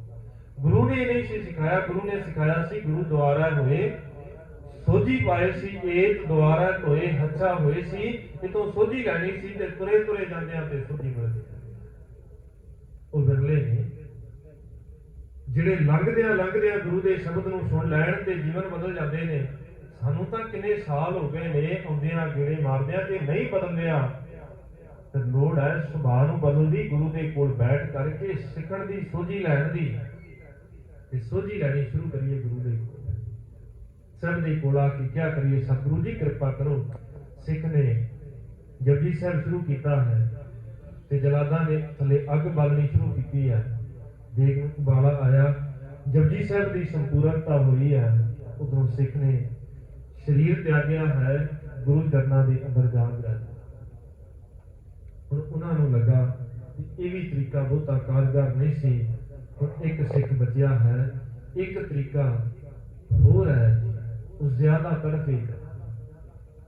ਕਹਿੰਦੇ ਨੇ ਅੱਗ ਦੇ ਨਾਲ ਇਹਨੂੰ ਸਾੜਿਆ ਜਾਵੇ, ਰੂਹ ਲਪੇਟਿਆ ਜਾਵੇ, ਭਾਈ ਸਤੀ ਦਾਸ ਨੂੰ ਅੱਗ ਲਾ ਦਿੱਤੀ ਜਾਵੇ ਜਿਉਂਦੇ ਨੂੰ। ਜਦੋਂ ਇਹ ਤੜਫੇਗਾ, ਇਹਦੇ ਤੜਫਦੇ ਹੋਏ ਨੂੰ ਦੇਖ ਕਰਕੇ ਇਹਦਾ ਗੁਰੂ ਆਪੇ ਪਤੀ ਜਾਵੇਗਾ, ਆਪੇ ਉਹਦਾ ਮਨ ਪਸੀਜੇਗਾ, ਆਪੇ ਹੀ ਸਾਡੀ ਗੱਲ ਮੰਨ ਲਵੇਗਾ। ਪਰ ਜਿਨ੍ਹਾਂ ਨੇ ਗੁਰੂ ਦੇ ਚਰਨਾਂ ਦਾ ਆਸਰਾ ਫੜਿਆ ਹੋਵੇ, ਉਹ ਤਪਦੇ ਨਹੀਂ, ਉਹ ਤੜਫਦੇ ਨਹੀਂ, ਉਹ ਤਾਂ ਪਹਿਲਾਂ ਹੀ ਠਰੇ ਹੋਏ ਨੇ। ਉਹਨਾਂ ਨੇ ਗੁਰੂ ਦੇ ਨਾਲ ਸਾਂਝ ਬਣਾਈ ਹੈ। ਜਿਹੜੇ ਗੁਰੂ ਦੇ ਨਾਮ ਦੇ ਨਾਲ ਸਾਂਝ ਬਣਾ ਲੈਂਦੇ ਨੇ, ਸਦਕੇ ਨੇ ਚੰਦਨ ਚੰਦ ਨਾ ਸਰਦ ਰੁੱਤ, ਮੂਲ ਨਾ ਮਿਟਈ ਕਾਮ, ਸੀਤਲ ਥੀਵੈ ਨਾਨਕਾ ਜਪੰਦੜੋ ਹਰ ਨਾਮ। ਉਹ ਤੜਫਦੇ ਨਹੀਂ, ਫਿਰ ਉਹ ਤਾਂ ਸੀਤਲ ਸ਼ਾਂਤ ਹੋਏ। ਅੱਗ ਲਾਈ ਹੈ ਭਾਈ ਦਿਆਲਾ ਜੀ ਦੇ ਸਰੀਰ ਨੇ, ਬਿਲਕੁਲ ਸਰੀਰ ਸੜ ਗਿਆ ਹੈ, ਸਵਾਸ ਤਿਆਗੇ ਨੇ, ਗੁਰੂ ਚਰਨਾਂ ਦੇ ਵਿੱਚ ਜਾ ਬਿਰਾਜੇ। ਹੁਣ ਕੋਈ ਤਰੀਕਾ ਨਹੀਂ ਸੀ, ਹੁਣ ਸਾਰੇ ਹੀਲੇ ਅਪਣਾ ਲਏ ਨੇ।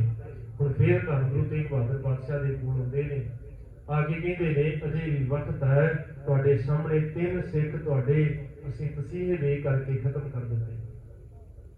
ਉਹਨਾਂ ਨੇ ਸ਼ਬਦ ਵਰਤਿਆ ਹੋਵੇਗਾ, ਤੁਹਾਡੇ ਸਾਹਮਣੇ ਤੁਹਾਡੇ 3 ਸਿੱਖ ਮਾਰ ਦਿੱਤੇ ਨੇ, ਵਾਰੀ ਤੁਹਾਡੀ ਹੈ। ਸਭ ਕਹਿੰਦੇ ਹੁਣ ਵੀ ਤੈਨੂੰ ਸਮਝ ਨਹੀਂ ਆਇਆ, ਜਿਹਦੇ ਸਿੱਖ ਨਹੀਂ ਡੋਲੇ ਉਹਨਾਂ ਸਿੱਖਾਂ ਦਾ ਗੁਰੂ ਕਿਵੇਂ ਡੋਲ ਸਕਦਾ ਹੈ? ਤੂੰ ਐਵੇਂ ਭੁਲੇਖੇ 'ਚ ਤੁਰਿਆ ਫਿਰਦਾ ਹੈ, ਤੂੰ ਐਵੇਂ ਭੁਲੇਖੇ 'ਚ ਨਾ ਰਹਿ। ਜਲਾਦ ਬੁਲਾਇਆ ਜਾਂਦਾ ਹੈ, ਜਲਾਲੂਦੀਨ ਸਭ ਨੂੰ ਪੁੱਛਿਆ ਹੈ ਕੋਈ ਆਖਰੀ ਇੱਛਾ ਹੈ? ਸਭ ਕਹਿੰਦੇ ਇਸ਼ਨਾਨ ਕਰਨਾ ਤੇ ਆਪਣੇ ਮੁਰਸ਼ਦ ਦੀ ਬਾਣੀ ਨੂੰ ਪੜ੍ਹਨਾ ਹੈ। ਫਿਰ ਇਤਿਹਾਸਕਾਰ ਲਿਖਦੇ ਨੇ ਸਤਿਗੁਰੂ ਧੰਨ ਗੁਰੂ ਤੇਗ ਬਹਾਦਰ ਪਾਤਸ਼ਾਹ ਨੇ ਫਿਰ ਜਪਜੀ ਸਾਹਿਬ ਦਾ ਪਾਠ ਸ਼ੁਰੂ ਕੀਤਾ ਹੈ। ਉਦੋਂ ਜਪਜੀ ਸਾਹਿਬ ਦੀ ਸੰਪੂਰਨਤਾ ਹੋਈ ਹੈ। ਸਭ ਨੇ ਬਚਨ ਪੜਿਆ, ਜਿਨੀ ਨਾਮ ਧਿਆਇਆ, ਗਏ ਮਸ਼ਕਤ ਕਾਲ, ਨਾਨਕ ਤੇ ਮੁਖ ਉਜਲੇ, ਕੀਤੀ ਛੁੱਟੀ ਨਾਲ। ਉਸ ਜਲਾਦ ਜਲਾਲੂਦੀਨ ਨੇ ਸਤਿਗੁਰੂ ਦੇ ਸਰੀਰ ਨੂੰ ਧੌਣ ਨੂੰ ਵੱਢਣਾ ਸ਼ੁਰੂ ਕੀਤਾ। ਖਿਆਲ ਕਰਿਓ, ਤੁਸੀਂ ਤਸਵੀਰ ਮੈਂ ਸਵੇਰ ਦੇ ਦੀਵਾਨ 'ਚ ਬੇਨਤੀ ਕੀਤੀ ਕਿ ਅਸੀਂ ਤਸਵੀਰ ਦੇਖੀ ਹੈ, ਜਲਾਦ ਇੱਕ ਸ੍ਰੀ ਸਾਹਿਬ ਤਲਵਾਰ ਫੜ ਕੇ ਬੜੇ ਜ਼ੋਰ ਦੇ ਨਾਲ ਫੜ ਕੇ ਖਲੋਤਾ ਹੈ, ਜਿਵੇਂ ਇੱਕੋ ਹੀ ਵਾਰ ਦੇ ਵਿੱਚ ਸੀਸ ਧੜ ਦੇ ਨਾਲੋਂ ਵੱਖਰਾ ਕਰ ਦੇਣਾ। ਇਸਲਾਮ ਇਸ ਗੱਲ ਨੂੰ ਬਿਲਕੁਲ ਪ੍ਰਵਾਨ ਨਹੀਂ ਕਰਦਾ। ਇਸਲਾਮ ਦੀ ਸ਼ਰਅ ਇਸ ਗੱਲ ਨੂੰ ਬਿਲਕੁਲ ਨਹੀਂ ਮੰਨਦੀ। ਇਸਲਾਮਕ ਸ਼ਰਅ ਦੇ ਅਨੁਸਾਰ ਇੱਕੋ ਹੀ ਇੱਕ ਤਰੀਕਾ ਹੈ, ਇੱਕੋ ਹੀ ਇੱਕ ਤਰੀਕਾ ਹੈ, ਉਹ ਹੈ ਹੌਲੀ ਹੌਲੀ ਸਾਰਾ ਅੱਗ ਨੂੰ ਵੜਦਿਆਂ ਹੋਇਆ ਧੌਣ ਨੂੰ ਅਲੱਗ ਕਰਨਾ। ਧੰਨ ਗੁਰੂ ਤੇਗ ਬਹਾਦਰ ਪਾਤਸ਼ਾਹ ਦੇ ਸੀਸ ਨੂੰ ਧੜ ਦੇ ਨਾਲੋਂ ਇਹਦਾ ਹੀ ਵੱਖ ਕੀਤਾ ਗਿਆ। ਅਖੀਰ ਸਾਹਿਬ ਦੀ ਸ਼ਹਾਦਤ ਹੁੰਦੀ ਹੈ। ਉਸੇ ਥਾਂ ਦੇ ਉੱਤੇ ਉਸੇ ਵਕਤ ਹਨੇਰੀ ਆਉਂਦੀ ਹੈ ਬੜੇ ਜ਼ੋਰ ਦੀ, ਤੇ ਸਤਿਗੁਰੂ ਦੇ ਸਿੱਖ ਭਾਈ ਗੁਰਦਿੱਤਾ ਜੀ, ਭਾਈ ਜੈਤਾ ਜੀ, ਭਾਈ ਨਾਨੂ ਜੀ, ਲਖੀ ਸ਼ਾਹ ਤੇ ਨਾਲ ਉਹਨਾਂ ਦਾ ਪੁੱਤਰ ਹੈ ਭਾਈ ਨਗਾਈਆ। ਇਹ ਸਾਰੇ ਭਾਈ ਲਖੀ ਸ਼ਾਹ ਜੀ ਠੇਕੇਦਾਰ ਨੇ। ਉਹਨਾਂ ਦੇ ਕੋਲ ਕਈ ਵੱਡੀ ਗਿਣਤੀ ਦੇ ਵਿੱਚ ਉਹਨਾਂ ਦੇ ਕੋਲ ਬੈਲ ਗੱਡੀਆਂ ਨੇ ਜਿਹੜੀਆਂ ਲੰਘਦੀਆਂ ਨੇ। ਉਧਰੋਂ ਦੀ ਕੋਈ ਰੋਕਦਾ ਨਹੀਂ ਹੈ, ਕਿਉਂਕਿ ਉਹ ਠੇਕੇਦਾਰ ਨੇ, ਸਰਕਾਰੀ ਨੇ, ਜਾਣ ਪਛਾਣ ਹੈ। ਉਧਰੋਂ ਦੀ ਲੰਘਦਿਆਂ ਹੋਇਆਂ ਇੱਕਦਮ ਇਹ ਵਿਉਂਤਬੰਦੀ ਪਹਿਲੋਂ ਤੋਂ ਬਣਾਈ ਸੀ, ਜਿੱਥੇ ਭਾਈ ਜੀਵਨ ਸਿੰਘ ਜੀ, ਭਾਈ ਜੈਤਾ ਜੀ, ਉਹਨਾਂ ਦੇ ਨਾਲ ਨੇ ਭਾਈ ਅੱਡਾ ਜੀ। ਇਹ ਸਤਿਗੁਰੂ ਦੇ ਸੀਸ ਨੂੰ ਲੈ ਕਰਕੇ ਚੋਰੀ ਦੇ ਨਾਲ ਇੱਕਦਮ, ਤੁਸੀਂ ਖਿਆਲ ਕਰਿਓ, ਮੈਂ ਨਾਲ ਜ਼ਿਕਰ ਕਰਦੇ ਹਾਂ, ਵਕਤ ਹੋ ਗਿਆ, ਭਾਈ ਸਾਹਿਬ ਹੁਣੀ ਪਹੁੰਚ ਚੁੱਕੇ ਨੇ। ਇੱਕੋ ਬੇਨਤੀ ਕਰਨੀ ਹੈ, ਤੁਸੀਂ ਖਿਆਲ ਕਰਿਓ, ਭਾਈ ਜੀਵਨ ਸਿੰਘ ਜੀ ਨੇ ਜਿੱਥੇ ਇਹਦੀ ਮੁਸ਼ਕਲ ਭਾਈ ਜੀਵਨ ਸਿੰਘ ਤੇ ਭਾਈ ਅੱਡਾ ਜੀ ਹੋਣਾ ਨੇ ਸਾਹਿਬ ਦੇ ਸੀਸ ਨੂੰ ਲੈ ਕੇ ਆਂਦਾ ਹੈ। ਪਰ ਸੀਸ ਚੁੱਕਣ ਤੋਂ ਪਹਿਲਾਂ ਇਤਿਹਾਸਕਾਰ ਲਿਖਦੇ ਨੇ, ਪ੍ਰਿੰਸੀਪਲ ਸੁਖਬੀਰ ਸਿੰਘ ਹੁਣੀ ਤੇ ਹੋਰ ਵੀ ਇਤਿਹਾਸਕਾਰਾਂ ਨੇ ਇਸ ਗੱਲ ਦਾ ਜ਼ਿਕਰ ਕੀਤਾ ਹੈ ਕਿ ਸਤਿਗੁਰੂ ਦਾ ਸੀਸ ਚੁੱਕਣ ਤੋਂ ਪਹਿਲਾਂ ਇੱਕ ਤਿਆਰੀ ਕੀਤੀ ਗਈ ਹੈ। ਤੇ ਉਸ ਵੱਡੀ ਤਿਆਰੀ ਦੇ ਵਿੱਚ ਭਾਈ ਜੀਵਨ ਸਿੰਘ ਜੀ, ਜਿਹੜੇ ਦਿਲਵਾਲੀ ਦਿੱਲੀ ਦੇ ਵਿੱਚ ਰਹਿਣ ਵਾਲੇ ਨੇ, ਦਿਲਵਾਲੀ ਗਲੀ ਦੇ ਵਿੱਚ, ਉਹਨਾਂ ਨੇ ਸਾਰਿਆਂ ਤੋਂ ਪਹਿਲਾਂ ਆਪਣੇ ਪਿਤਾ ਭਾਈ ਆਗਿਆ ਰਾਮ ਦੇ ਸੀਸ ਨੂੰ ਧਰਦੇ ਨਾਲੋਂ ਵੱਖ ਕੀਤਾ ਏ, ਸਤਿਗੁਰੂ ਦੇ ਸੀਸ ਦੀ ਜਗ੍ਹਾ ਟਿਕਾਇਆ। ਉਸ ਤੋਂ ਬਾਅਦ ਸਤਿਗੁਰੂ ਦੇ ਸੀਸ ਨੂੰ ਚੁੱਕਿਆ ਹੈ। ਤੁਸੀਂ ਕੁਰਬਾਨੀ ਸਿੱਖਾਂ ਦੀ ਦੇਖ ਰਹੇ ਹੋ, ਪਰ ਖਿਆਲ ਕਰਿਓ ਆਪਣੇ ਅੰਦਰ ਝਾਤ ਮਾਰ ਕੇ, ਅਸੀਂ ਤਾਂ ਫੋਕੀਆਂ ਰਸਮਾਂ ਤਿਆਗਣ ਲਈ ਤਿਆਰ ਨਹੀਂ ਆ ਜਿਹੜੀਆਂ ਗੁਰੂ ਨੇ ਮਨਾ ਕੀਤੀਆਂ। ਸਿੱਖ ਆਪਣੇ ਬਾਪ ਦਾ ਸੀਸ ਤੱਕ ਉੱਤੇ ਰੱਖ ਹੁੰਦਾ ਹੈ, ਗੁਰੂ ਦਾ ਸੀਸ ਚੁੱਕਣ ਵਾਸਤੇ। ਇਹ ਹੈ ਗੁਰੂ ਦੇ ਨਾਲ ਪਿਆਰ। ਸਤਿਗੁਰੂ ਦੇ ਸੀਸ ਨੂੰ ਭਾਈ ਜੀਵਨ ਸਿੰਘ ਹੁਣੀ ਚੁੱਕ ਕਰਕੇ ਕੀਰਤਪੁਰ ਸਾਹਿਬ ਲੈ ਕੇ ਜਾਂਦੇ ਨੇ। ਉੱਥੋਂ ਕਲਗੀਧਰ ਪਾਤਸ਼ਾਹ, ਮਾਤਾ ਗੁਜਰ ਕੌਰ, ਮਾਤਾ ਨਾਨਕੀ ਜੀ ਸਿੱਖ ਆ ਕਰਕੇ ਜੋ ਅਨੰਦਪੁਰ ਸਾਹਿਬ ਲੈ ਕੇ ਜਾਂਦੇ ਨੇ, ਜਿੱਥੇ ਅੱਜ ਸੀਸਗੰਜ ਸਾਹਿਬ ਅਨੰਦਪੁਰ ਸਾਹਿਬ ਹੈ, ਉੱਥੇ ਜਾ ਕਰਕੇ ਸਤਿਗੁਰੂ ਦੇ ਸੀਸ ਦਾ ਸੰਸਕਾਰ ਹੁੰਦਾ ਹੈ। ਇੱਧਰ ਜਿੱਥੇ ਅੱਜ ਅਸੀਂ ਜਾਂਦੇ ਹਾਂ ਗੁਰਦੁਆਰਾ ਰਕਾਬਗੰਜ ਸਾਹਿਬ, ਇਹ ਭਾਈ ਲੱਖੀ ਸ਼ਾਹ ਜੀ ਦਾ ਸਥਾਨ ਹੈ, ਨਿਵਾਸ ਹੈ, ਘਰ ਹੈ। ਉੱਥੇ ਘਰ ਸਮੇਤ ਸਤਿਗੁਰੂ ਦੇ ਘਰ ਦਾ ਸੰਸਕਾਰ ਹੁੰਦਾ ਹੈ। ਗੁਰਸਿੱਖਾਂ ਨੇ ਆਪਣੇ ਆਪ ਨੂੰ, ਆਪਣੇ ਪਿਆਰਿਆਂ ਨੂੰ ਸਾਰਾ ਕੁਝ ਗੁਰੂ ਤੋਂ ਵਾਰ ਦਿੱਤਾ। ਹੁਣ ਝਾਤ ਮਾਰੀਏ, ਸ਼ਹਾਦਤ ਦਿਵਸ ਸਾਹਿਬ ਦਾ ਮਨਾ ਲਿਆ ਹੈ। ਅਸੀਂ ਸਾਹਿਬ ਦੀ ਸ਼ਹਾਦਤ ਗੁਰਸਿੱਖਾਂ ਦੇ ਪਿਆਰ ਦੇ ਵਿੱਚੋਂ ਕੀ ਸਿੱਖਿਆ ਹੈ? ਸਤਿਗੁਰੂ ਕਿਰਪਾ ਕਰਦੇ ਹਨ, ਸਾਨੂੰ ਜਾਚ ਆ ਜਾਏ ਗੁਰੂ ਹੁਕਮ ਦੇ ਵਿੱਚ ਜਿਉਣ ਦੀ, ਗੁਰੂ ਦੇ ਤਰੀਕੇ ਦੇ ਨਾਲ ਜਿਉਣਾ ਸ਼ੁਰੂ ਕਰ ਦਈਏ। ਬਖਸ਼ਿਸ਼ਾਂ ਉਹਨਾਂ ਨੂੰ ਹੈ ਜਿਹੜੇ ਗੁਰੂ ਹੁਕਮ ਚਾਹਦੇ। ਕੱਲਾ ਰੋਜ਼ਾਨਾ ਪੜ੍ਹਿਆ ਕੰਮ ਨਹੀਂ ਚੱਲਣਾ। ਤੇਗ ਬਹਾਦਰ ਸਿਮਰਿਆ ਘਰ ਨਾਉ ਨਿਧ ਆਵੈ ਧਾਏ, ਸਭ ਥਾਈ ਹੋਏ ਸਹਾਏ। ਤੇ ਸਤਿਗੁਰੂ ਸਹਾਇਕ ਉਹਨਾਂ ਦੇ ਹੁੰਦੇ ਨੇ ਜਿਹੜੇ ਗੁਰੂ ਦੇ ਬਣ ਕੇ ਰਹਿਣ, ਜਿਹੜੇ ਗੁਰੂ ਦੀ ਸ਼ਰਨ ਚ ਆ ਜਾਣ। ਜਿਹੜੇ ਸ਼ਰਨ ਚ ਆਏ ਸਤਿਗੁਰੂ ਉਹਨਾਂ ਦੇ ਸਹਾਇਕ ਹੋ ਗਏ। ਸਭ ਨੇ ਬਖਸ਼ਿਸ਼ਾਂ ਕਰ ਦਿੱਤੀਆਂ ਤੇ ਦੂਜਿਆਂ ਦੇ ਧਰਮ ਨੂੰ ਬਚਾਉਣ ਵਾਸਤੇ ਆਪਣਾ ਆਪ ਵੀ ਵਾਰ ਦਿੱਤਾ। ਸਭ ਨੇ ਧਰਮ ਦੀ ਰੱਖਿਆ ਕੀਤੀ ਹੈ। ਪ੍ਰਗਟ ਭਏ ਗੁਰੂ ਤੇਗ ਬਹਾਦਰ, ਸਗਲ ਸ੍ਰਿਸ਼ਟ ਪਰ ਧਾਪੀ ਚਾਦਰ। ਸਤਿਗੁਰੂ ਧੰਨ ਗੁਰੂ ਤੇਗ ਬਹਾਦਰ ਪਾਤਸ਼ਾਹ ਧਰਮ ਦੀ ਚਾਦਰ ਨੇ, ਸ੍ਰਿਸ਼ਟ ਦੀ ਚਾਦਰ ਨੇ। ਤੇ ਅਸੀਂ ਇੱਕ ਵਾਰ ਯਤਨ ਕਰੀਏ। ਸਾਹਿਬ ਦੀ ਸ਼ਹਾਦਤ ਦਿਵਸ ਹੈ, ਆਪ ਬਾਣੀ ਨੂੰ ਪੜ੍ਹੀਏ, ਘੱਟੋ ਘੱਟ ਇੱਕ ਜਪਜੀ ਸਾਹਿਬ ਦਾ ਪਾਠ ਕਰਕੇ ਗੁਰੂ ਚਰਨਾਂ ਦੇ ਅੰਦਰ ਹਾਜ਼ਰੀ ਜ਼ਰੂਰ ਲਵਾਈਏ। ਸਭ ਕਿਰਪਾਲੂ ਬਖਸ਼ਿਸ਼ ਕਰਦੇ ਨੇ। ਸਾਡੇ ਕੋਲ ਪਹੁੰਚ ਚੁੱਕੇ ਨੇ ਇਸ ਵਕਤ ਸਾਡੇ ਬਹੁਤ ਹੀ ਅਜ਼ੀਜ਼, ਸਾਡੇ ਸਤਿਕਾਰਯੋਗ ਭਾਈ ਨਰਿੰਦਰ ਸਿੰਘ ਜੀ ਹਜ਼ੂਰੀ ਰਾਗੀ ਸ੍ਰੀ ਦਰਬਾਰ ਸਾਹਿਬ, ਜਿਹੜੇ ਵਿਸ਼ੇਸ਼ ਤੌਰ ਦੇ ਉੱਤੇ ਬੇਨਤੀ ਕੀਤੀ ਸੀ ਭਾਈ ਸਾਹਿਬ ਉਹਨਾਂ ਨੂੰ।